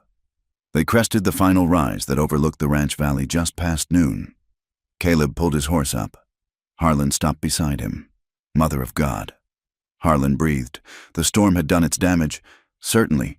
Shingles were ripped from the barn roof, and the windmill was bent at a precarious angle. But nature had not done this. The fences of the south pasture were not just blown down. They had been cut. Wire lay coiled in tangled heaps, the posts sawed off at the base. The water trough near the main corral, a heavy oak structure that had stood for 20 years, was smashed to splinters, likely by sledgehammers, and the cattle were gone. The home herd, the 60 head Caleb kept close for breeding, had been driven off or scattered into the vast, broken wilderness beyond the ridge. Caleb stared at the destruction. He did not speak. He nudged his horse forward, descending the slope with a terrifying calmness. They rode into the yard. The silence was absolute. No chicken scratched in the dirt, no horses nickered from the paddock. It was the silence of a graveyard. Caleb dismounted near the barn, his leg buckling slightly before he caught himself on the hitching rail. He limped toward the main barn doors. There, carved into the wood with a heavy knife, were crude, jagged letters. The sap was still weeping from the gashes. "Sell or bleed." Elena stared at the words. She felt the blood drain from her face. It was not a warning. It was a promise. It was the voice of Silas Grant, etched into the timber of Caleb's life. Harlan walked up behind them, spitting a stream of tobacco juice into the mud. "Well," Harlan said, his voice void of its usual humor. "That is clear enough." Caleb reached out and touched the sticky sap on the wood. He traced the shape of the letter B. "He was here," Caleb said softly. "While we were trapped in the cabin, he sent his men here." Harlan took off his hat and ran a hand through his thinning gray hair. "Caleb, look at me. The cattle are gone. The fences are down. You can barely walk, let alone ride patrol." "We can fix the fences," Caleb said, not turning around. "With what money?" Harlan asked. "And with what time?" "They will come back tonight, or tomorrow. And next time they won't just carve wood. They will burn the house with us inside." Caleb turned slowly. His eyes were flint. "What are you saying?" "Harlan, I am saying we pack the wagon," Harlan said. "We take what cash is left in the tin box. We head west. Oregon, maybe. Or down to Arizona, somewhere Silas Grant does not have a reach." "Run?" Caleb asked. "Live," Harlan corrected. "There is no shame in knowing when you are beat. Son, this isn't a range war. This is an execution waiting to happen. I am not running," Caleb said. His voice was low, vibrating in his chest. "I buried my brother on that hill. I built this house with my own hands. I am not letting a man in a silk suit drive me off it." "He will kill you," Elena cried out. The sound of her voice, sharp and panicked, broke the tension between the two men. They turned to look at her. She was standing near the trough, her hands clenched in her skirts. "He will kill you, Caleb," she repeated, her voice shaking. "Look at this. Look at the barn. He does not care about the law. He wants you dead." "Then he better bring more men next time," Caleb growled, turning back to the house. Elena ran to him, grabbing his arm. He winced, but did not pull away. "Stop it," she yelled. "Stop being a soldier for 1 minute and be a man with eyes. This is my fault." Caleb looked down at her. "What?" "It is me," she said, tears welling in her eyes. "It is because I am here. Before I came. He was just pressuring you. He was using money and words. Now? Now he is using violence because he can paint you as a fool who lost his head over over someone like me. Elena, Caleb warned. If I had never gotten your saddle that night, this wouldn't be happening. She rushed on, the guilt spilling out of her like acid. I am the poison. Caleb, Harlan was right. I put the target on you. If I leave, maybe he stops. No, Caleb roared. The shout echoed off the barn walls. Elena stepped back, startled. Caleb never shouted. Do not give him that credit, Caleb said, his chest heaving. Do not give him the power to make this your fault. Silas Grant is a wolf. If it wasn't you, it would be something else. He wants the water rights. He wants the land. You are just the excuse he tells the town so they can sleep at night while he robs me. But I make it easy for him, Elena shouted back. I don't care. Caleb slammed his hand against the barn door. Right over the carved letters. I do not care if you are the Queen of England or a girl from the gutter. You are with me, and I do not run. He glared at her, breathing hard, his face pale from the exertion. I'm staying, Caleb said, his voice dropping to a whisper. If you want to go with Harlan, I won't stop you. I will give you the horse. But I am staying. He turned and limped into the house, the screen door slamming shut behind him. Elena stood in the yard, trembling. Harlan watched her, his face sad. He is a stubborn mule, Harlan said softly. But he is right about one thing. Girl, it isn't you. It is the world. The world just hates it when a man tries to stand on his own 2 feet. The standoff lasted for 3 days. They worked in a grim, silent rhythm. Caleb, unable to ride, sat on the porch with a rifle across his lap, cleaning the mechanism over and over again. Harlan rode the ridges, bringing back a few stray heifers, repairing what fence he could. Elena cooked and cleaned, the silence between her and Caleb stretching tight as a bowstring. On the 4th day, a rider appeared. It wasn't Silas, and it wasn't the sheriff. It was a young boy, no more than 16, riding a mule. He looked terrified as he approached the porch where Caleb sat. Mr. Morgan? The boy squeaked. Caleb didn't raise the rifle, but his hand rested on the stock. What is it, son? Sheriff Brady gave me a nickel to bring this out, the boy said. He tossed a folded envelope onto the porch steps, then wheeled the mule around and kicked it into a gallop, as if he expected to be shot in the back. Elena came out the screen door, drying her hands on a rag. Caleb stared at the envelope. He leaned forward, wincing, and picked it up. He opened it with a thumb, unfolding the stiff paper. He read it once, then he read it again. His expression didn't change, but the color drained from his face completely. What is it? Elena asked, stepping closer. Paperwork, Caleb said. He handed it to her. Elena took the letter. It was an official notice of seizure from the territorial court. It stated that Caleb Morgan was in arrears on a loan of $5,000 held by the Grant Land Cattle Company. It claimed the debt was secured by the deed to the ranch. It ordered him to vacate the premises within 7 days or face forcible eviction by the sheriff. I never borrowed money from Silas, Caleb said quietly.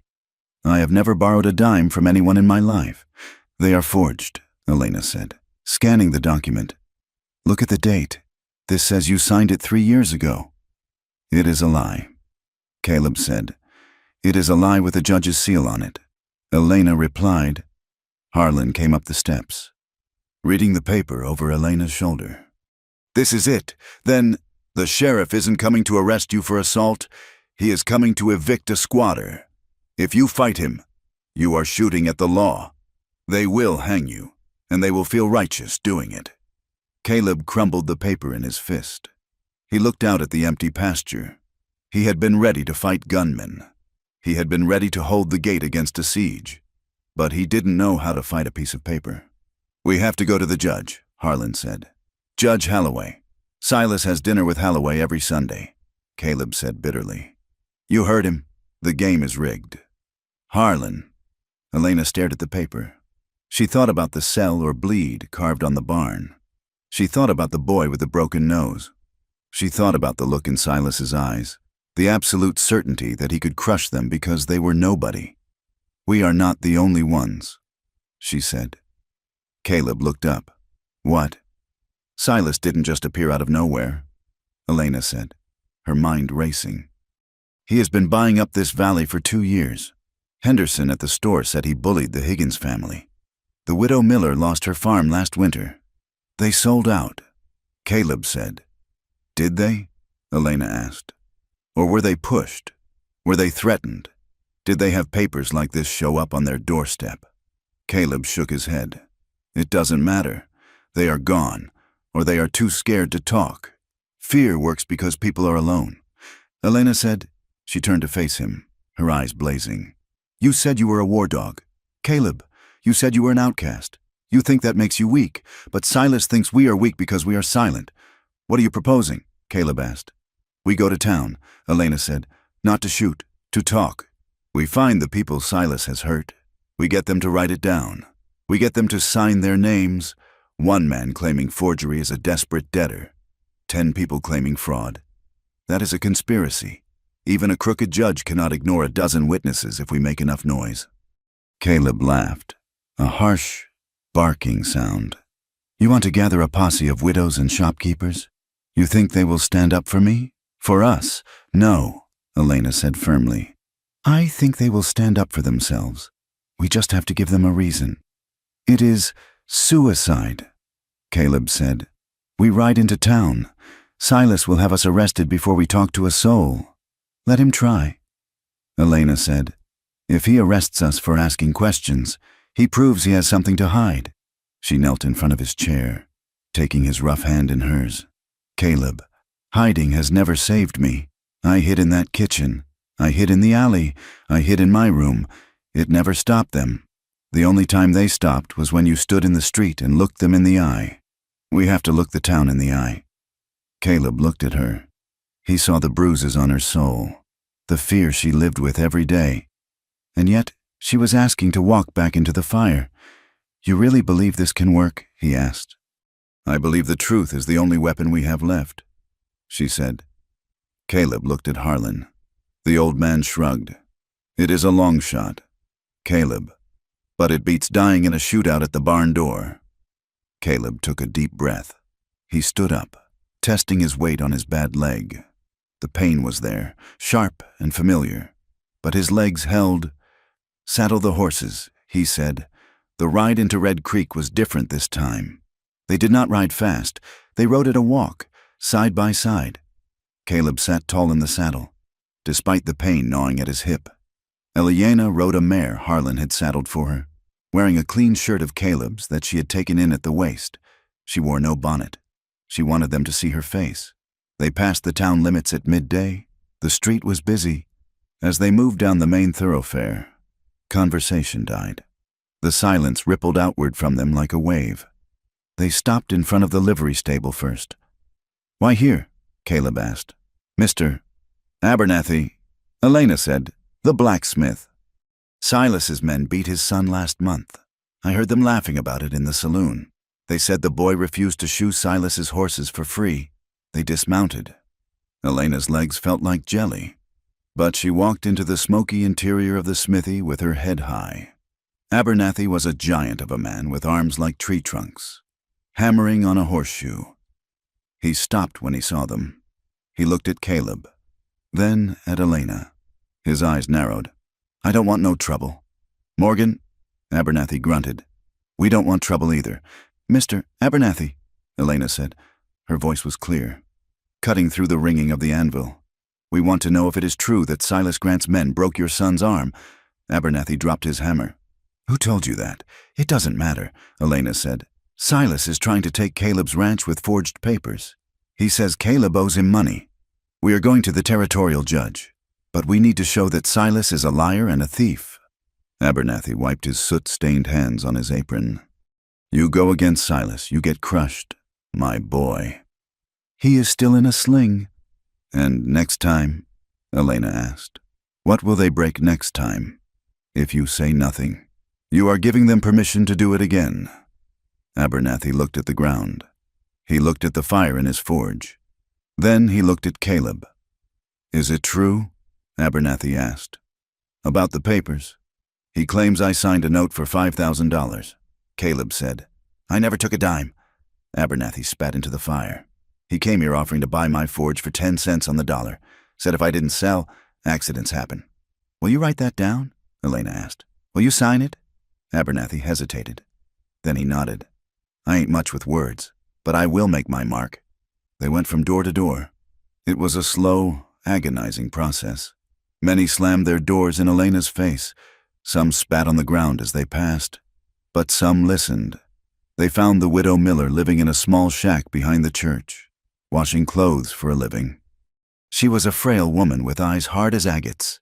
When Elena explained what they were doing, the woman didn't hesitate.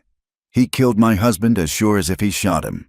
Mrs., Miller said, her voice trembling with rage. Worked him to death and then stole the deed when the heart attack took him. I will sign your paper. I will sign it in blood if you want. They went to the dry goods store. They went to the boarding house where a fired ranch hand was staying. Slowly, the piece of paper Elena carried began to fill with names. It was a list of grievances, a catalog of small cruelties that, when stitched together, painted a picture of a tyrant. But to get the last name, they had to go to the saloon. Elena stopped across the street from the Lucky Star. Her breath hitched. The swinging doors, the smell of stale beer wafting out, it made her stomach turn. This was the place where she had been nothing. We don't have to go in there, Caleb said, seeing her face. Yes, she said, we do. Tobias, the swamper. He saw Silas pay the sheriff off. I know he did. He told me once when he was drunk. Elena, Caleb said softly. She looked up at him. He was standing close, his body shielding her from the view of the street. He wasn't trying to stop her. He was just offering his strength. I can do this, she said. She walked across the street. Her boots echoed on the boardwalk. She pushed through the swinging doors. The saloon went quiet. O'Malley, the bartender, froze with a glass in his hand. Faces turned, men who had jeered at her, men who had tried to buy her. She felt the shame rise up like bile, hot and choking. She wanted to run. She wanted to disappear. Then she felt a hand on the small of her back. Caleb. He was right there. He wasn't looking at the men. He was looking at the room with a bored, lethal disinterest. Where is Tobias? Elena asked. Her voice did not shake. O'Malley sneered. We don't serve your kind here. Elena. Get out before I... We are not drinking. O'Malley, Caleb said. His voice was soft, but it carried to the back of the room. We are looking for Tobias. A small, rat-faced man in the corner stood up, looking terrified. I am here. Elena walked over to him. The room parted for her. She didn't look at the men. She looked through them. She was no longer the girl who scrubbed their floors. She was a woman with a purpose. Tobias. She said, You told me Silas gave the sheriff a bag of gold coins the night the Higgins ranch burned. Do you remember? Tobias licked his lips. I was drunk. Elena, I don't know nothing. Silas is going to take everything. Tobias, Elena said, he is taking the valley. Do you think he will leave a place for you? Or will he burn this place down too when he is done with it? Tobias looked around the room. He saw the fear in the other men's eyes. He saw the way Caleb Morgan stood, hand near his gun, ready to die for this woman. He gave it to him, Tobias whispered. A leather bag, heavy, I saw it. Write it down, Elena said, producing the paper and a pencil stub. By the time they finished, the sun was setting. They had 7 names. It wasn't an army, but it was a start. They couldn't ride back to the ranch. It was too dark, and Caleb was exhausted, his limp becoming a drag. They rented a room above the livery stable from a sympathetic ostler who hated Silas's foreman. The room was small, smelling of hay and horse liniment. It had a single narrow bed and a window that looked out over the alley. Caleb sat on the bed, groaning as he pulled off his boots. His face was gray with fatigue. Elena poured water from a pitcher into a basin and brought it to him. Here, she said, wash your face. Caleb took the cloth. He wiped the dust from his skin, then looked at her. You were brave today. He said, I was terrified. She admitted, sitting beside him. I thought I was going to be sick when we walked into the saloon. You didn't show it, Caleb said. "You walked like a queen." Elena looked down at her hands. They were stained with ink and dust. "I walked like a woman who is tired of running." Caleb put the cloth aside. He reached out and took her hands. "We have the names," he said. "Tomorrow we ride to the county seat. We find the judge." "And if he doesn't listen?" Elena asked. "If Silas has bought him too?"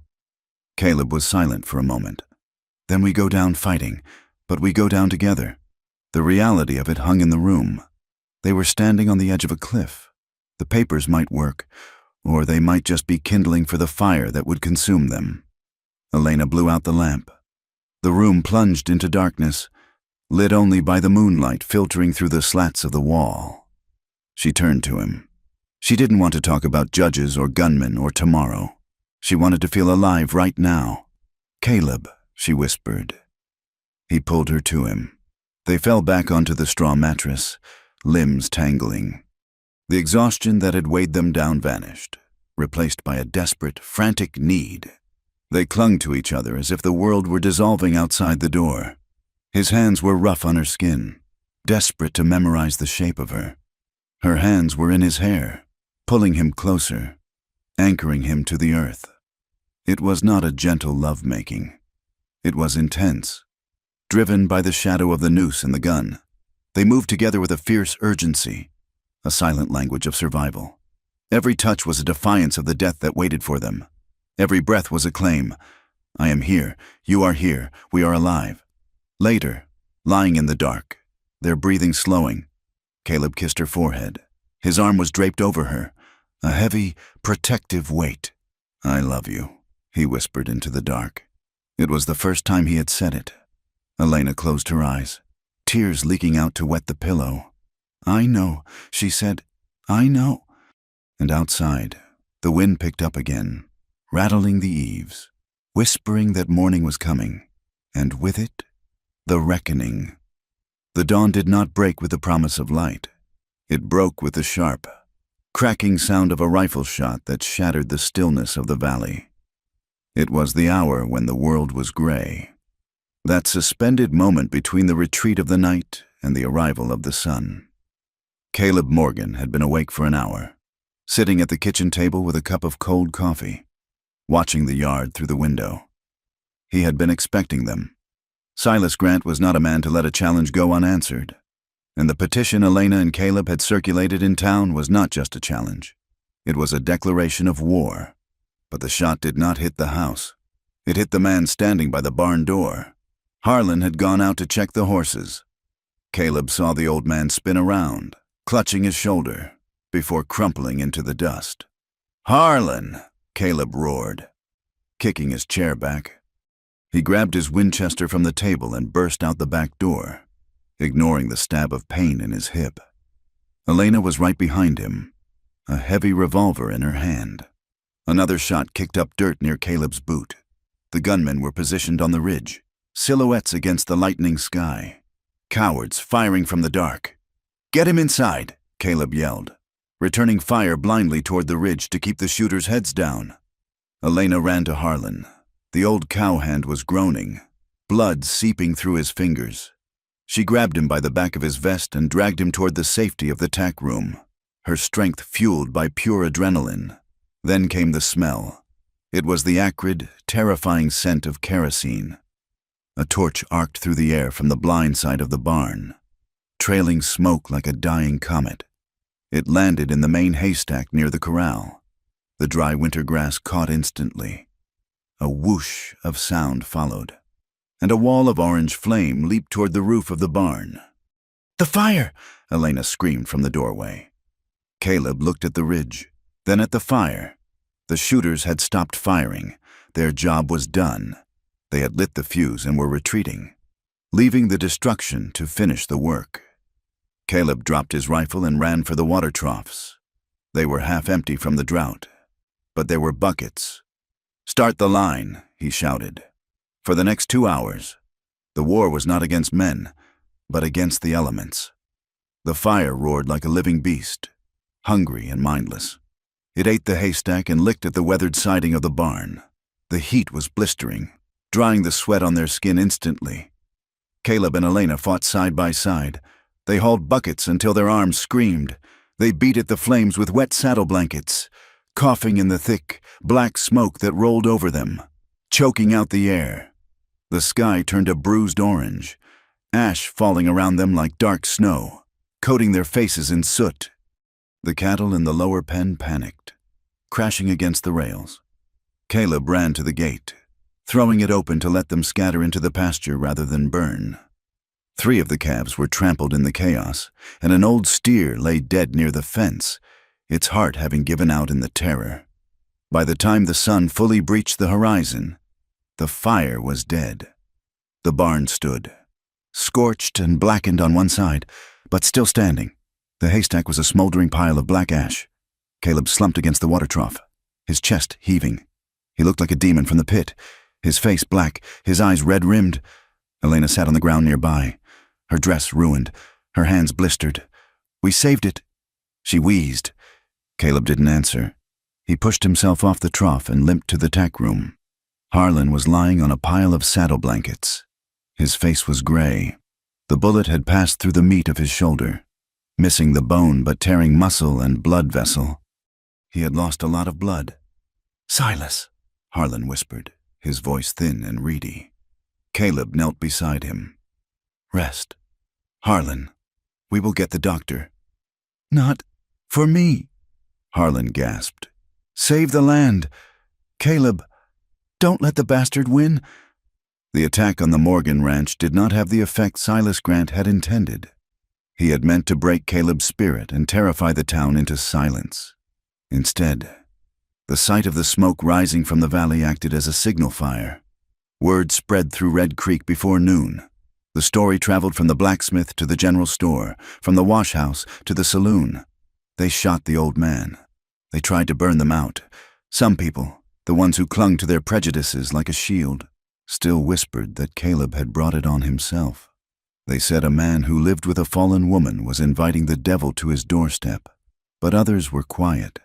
They looked at the smoke, and they remembered the bullying of their own sons, the theft of their own land, the brutality of the attack, shooting an old man in the back, burning animals, crossed a line that even the hardest frontier morality could not ignore. 3 days later, the territorial judge arrived. Judge Holloway was a man of the old school, with a mane of white hair and a face carved from granite. He had not come for his usual Sunday dinner with Silas. He had come because a packet of letters had reached his desk in the Capitol, letters signed by a blacksmith, a widow, a saloon swamper, and a dozen others, detailing a conspiracy of fraud and violence. The hearing was set in the Red Creek Courthouse, a drafty building with warped floorboards and sunlight slicing through grimy windows to illuminate the dust dancing in the air. The room was packed. Every bench was filled. Men stood along the back walls, hats in hands. The air was thick with the smell of unwashed bodies, tobacco, and tension. Caleb sat at the defendant's table. He wore his only suit, brushed clean but threadbare. He looked tired, his face drawn from pain and sleepless nights spent guarding the ranch. Next to him sat Elena. She wore a simple gray dress, high-collared and modest. She kept her hands folded in her lap to hide their trembling. On the other side of the aisle sat Silas Grant. He looked impeccable in a navy suit, exuding an air of bored confidence. His lawyer, a slick man from the city, was arranging papers on the table. Judge Holloway banged his gavel. The sound cracked like a pistol shot. "This court is in session," Holloway boomed. "We are here to determine the validity of the lien held by Grant land and cattle against the property of Caleb Morgan." Silas's lawyer stood up. He was smooth, articulate, and vicious. He presented the documents, the loan agreement, the promissory note, the payment schedule.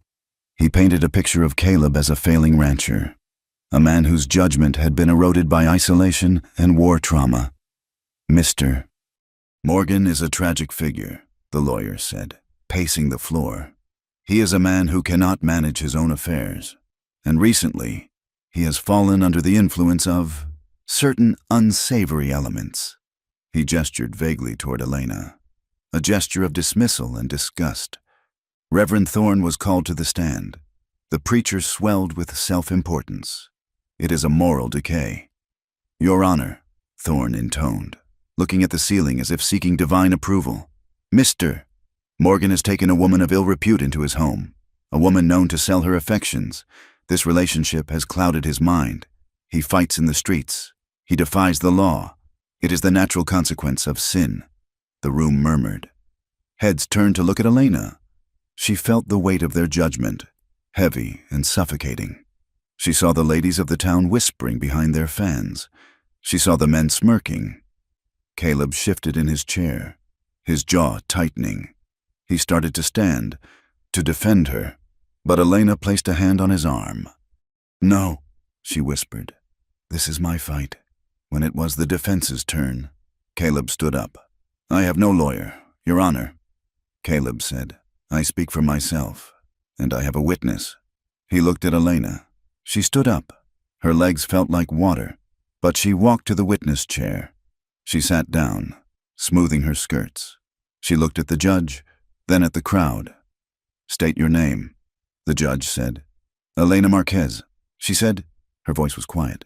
"Speak up," the judge commanded. Elena took a breath. She looked at Caleb. He nodded, a barely perceptible dip of his chin. "I'm here," his eyes said.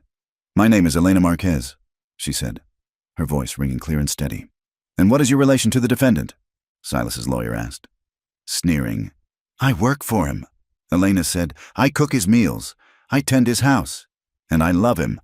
A gasp went through the room. "You admit to being a companion," the lawyer pressed. "You admit to your past in the saloon, to your life as a woman of the night?" "I admit that I survived," Elena said. She turned to face the crowd. "My mother died crossing the desert when I was 12. She said, I buried her with my own hands in the sand. My father died a year later. I was a child, alone in a territory that does not care if children live or die." She looked at the storekeeper's wife in the front row. "I washed floors until my knees bled. I sewed until my fingers were raw. And when there was no work and no food, and the winter wind was blowing through the cracks in the wall, yes, I did what I had to do." She looked at the men standing at the back of the room. "I was used by men who claimed to be upstanding citizens," she said. "Men who sit in this room today. Men who go to church on Sunday, and then came to the saloon on Monday to buy a girl who was hungry. They used my name like an insult. They called me filth, but they were the ones who paid the coin." The room was deadly silent. The storekeeper's wife looked down at her hands. A man in the back shifted uncomfortably, pulling his hat lower. "Silas Grant says Caleb Morgan is corrupted," Elena continued, her voice rising with emotion. "He says I am the cause of his ruin. But let me tell you who Caleb Morgan is." She looked at Caleb, and her eyes softened with tears. "He found me on the road in a storm. He did not ask for my body. He did not ask for my service. He gave me his coat. He gave me a room. He treated me with a respect I had forgotten existed. He is the only man I have ever met who did not want to take something from me." She turned back to the judge. "Silas Grant wants his land. He wants the water. And he is willing to burn barns and shoot old men to get it. He calls me a whore to hide the fact that he is a thief. But I would rather be what I am than what he is. I sold my body to survive. He sold his soul for dirt." She stopped. The silence in the room was absolute. It was a heavy, shamed silence. The narrative Silas had built, the story of the crazy rancher and the temptress, had shattered against the hard rock of her honesty. Caleb watched her, his heart swelling with a fierce mixture of pride and tenderness that nearly broke him. She was not a victim. She was a giant. The judge cleared his throat. He looked at Silas, who was sitting stiffly, his face pale with rage. Then the judge called the next witness, Josiah Perkins. Josiah was a clerk for the Grant Land Company. He was a small, nervous man with ink-stained fingers. He walked to the stand as if he were walking to the gallows. Elena and Caleb had not found Josiah, but the sheriff's deputy, a young man who had grown sick of Brady's corruption, had brought him in that morning, spurred by the petition. "Mr. Perkins," the judge said, "did you prepare the loan documents in question?" Josiah looked at Silas. Silas's eyes were cold, promising retribution. Then Josiah looked at Elena. He had heard her speech. He saw the way she held her head high. Yes, Your Honor, Josiah whispered. And did Caleb Morgan sign them in your presence? Josiah trembled. He gripped the railing of the witness box. No, he said. The room erupted. The judge banged his gavel furiously. Order, order. Mr. Perkins, look at me, the judge commanded. Who signed the documents? Josiah closed his eyes. I did, Your Honor. Mr. Grant told me to copy the signature from an old bill of sale. He said, Mr. Morgan was going to lose the land anyway, so we were just speeding up the process. It was over. The lie was exposed. The web of deceit Silas had spun for 2 years unraveled in a single sentence. Silas Grant stood up. His face was twisted into a mask of pure fury. He was not a man who lost. He was a king, and his kingdom was collapsing because of a clerk and a saloon girl. You lying little rat, Silas screamed. He reached into his jacket. It happened in slow motion. The glint of metal, the small, deadly barrel of a derringer. Silas wasn't aiming at the clerk. He leveled the gun at Elena. She was the one who had humiliated him. She was the one who had turned the town. Elena froze. She saw the black eye of the gun barrel. No! Caleb moved. He didn't think. He didn't calculate. The instinct that had kept him alive through the war, the reflex that was faster than thought, took over. He lunged across the small space between the tables. He threw his body in front of Elena just as the gun cracked. The sound was small, a pop like a firecracker, but the impact was heavy. Caleb jerked back, slamming into Elena, knocking her chair over. They fell to the floor in a tangle of limbs. Chaos erupted. Men shouted. The sheriff's deputies, finally waking up to their duty, tackled Silas, wrestling him to the ground as he cursed and fought. Elena scrambled up from the floor. Caleb was lying on his back. A red stain was spreading across the white shirt of his suit. High on the chest, near the shoulder, "Caleb!" she screamed, pressing her hands over the wound. He looked up at her, his eyes wide and shocked. He gasped, air bubbling in his chest. "I got him. He wheezed. Don't talk," she cried, tears blinding her. "Help! Someone help him." The doctor, who had been in the audience, pushed through the crowd. He knelt beside them, his hands moving quickly. It hit the shoulder. The doctor announced, his voice tight. "It missed the heart, but he is losing blood fast. We need to get him to the back." Elena did not let go of his hand. She gripped it so hard her nails dug into his skin. "Stay with me," she whispered fiercely. "You promised. You said you weren't afraid of pain." Caleb looked at her. The noise of the courtroom faded. The shouting, the scuffle with Silas, the judge's gavel. It all drifted away. All he saw was her face, her dark eyes, terrified and full of love. "I am here," he mouthed. "I am here." Silas Grant was arrested and shackled in the courtroom, with the clerk's testimony and the attempted murder of Caleb Morgan witnessed by half the town. His power evaporated like mist in the sun. The judge ordered him held without bail, to be transferred to the territorial prison to await trial for fraud, arson, and attempted murder. The judge also issued a ruling from the bench that afternoon. He declared all claims against the Morgan Ranch null and void. He publicly acknowledged the courage of Elena Marquez, stating for the record that justice in the territory owed her a debt of gratitude. But justice was a piece of paper. Survival was flesh and blood. Caleb survived. The bullet had shattered his collarbone and torn through muscle, but it had missed the lung and the artery. He spent 2 weeks in the doctor's house in town, delirious with fever, fighting the infection that always stalked gunshot wounds. Elena never left his side. She slept in a chair. She wiped his brow. She forced broth between his lips. She fought death for him, just as she had in the line cabin, when he was finally strong enough to be moved. They took him back to the ranch in a wagon filled with straw. The return was different. As they rode through town, people did not stare in silence. Mrs. Miller, the widow, ran out and placed a basket of fresh bread and preserves in the back of the wagon. Mr. Abernathy, the blacksmith, nodded to them, lifting his hammer in a salute. Even the sheriff, chastened and under investigation himself, tipped his hat. It wasn't a parade. There were still those who turned away, those who couldn't bring themselves to accept a mixed-blood woman and a scarred recluse as their equals. Prejudice was a weed with deep roots. It did not die in a day. But the silence had been broken. When they reached the ranch, Harlan was waiting. He was sitting on the porch, his arm in a sling, looking pale but stubborn. "You took your sweet time," Harlan called out, though his voice cracked with emotion. "I had to rest," Caleb rasped, smiling weakly as Elena helped him down. "I am getting old." Harlan. Summer turned to autumn. The air grew crisp, and the cottonwoods along the creek turned a brilliant, burning gold. The ranch was healing. The barn had been repaired, the blackened timbers replaced with fresh pine that smelled of resin.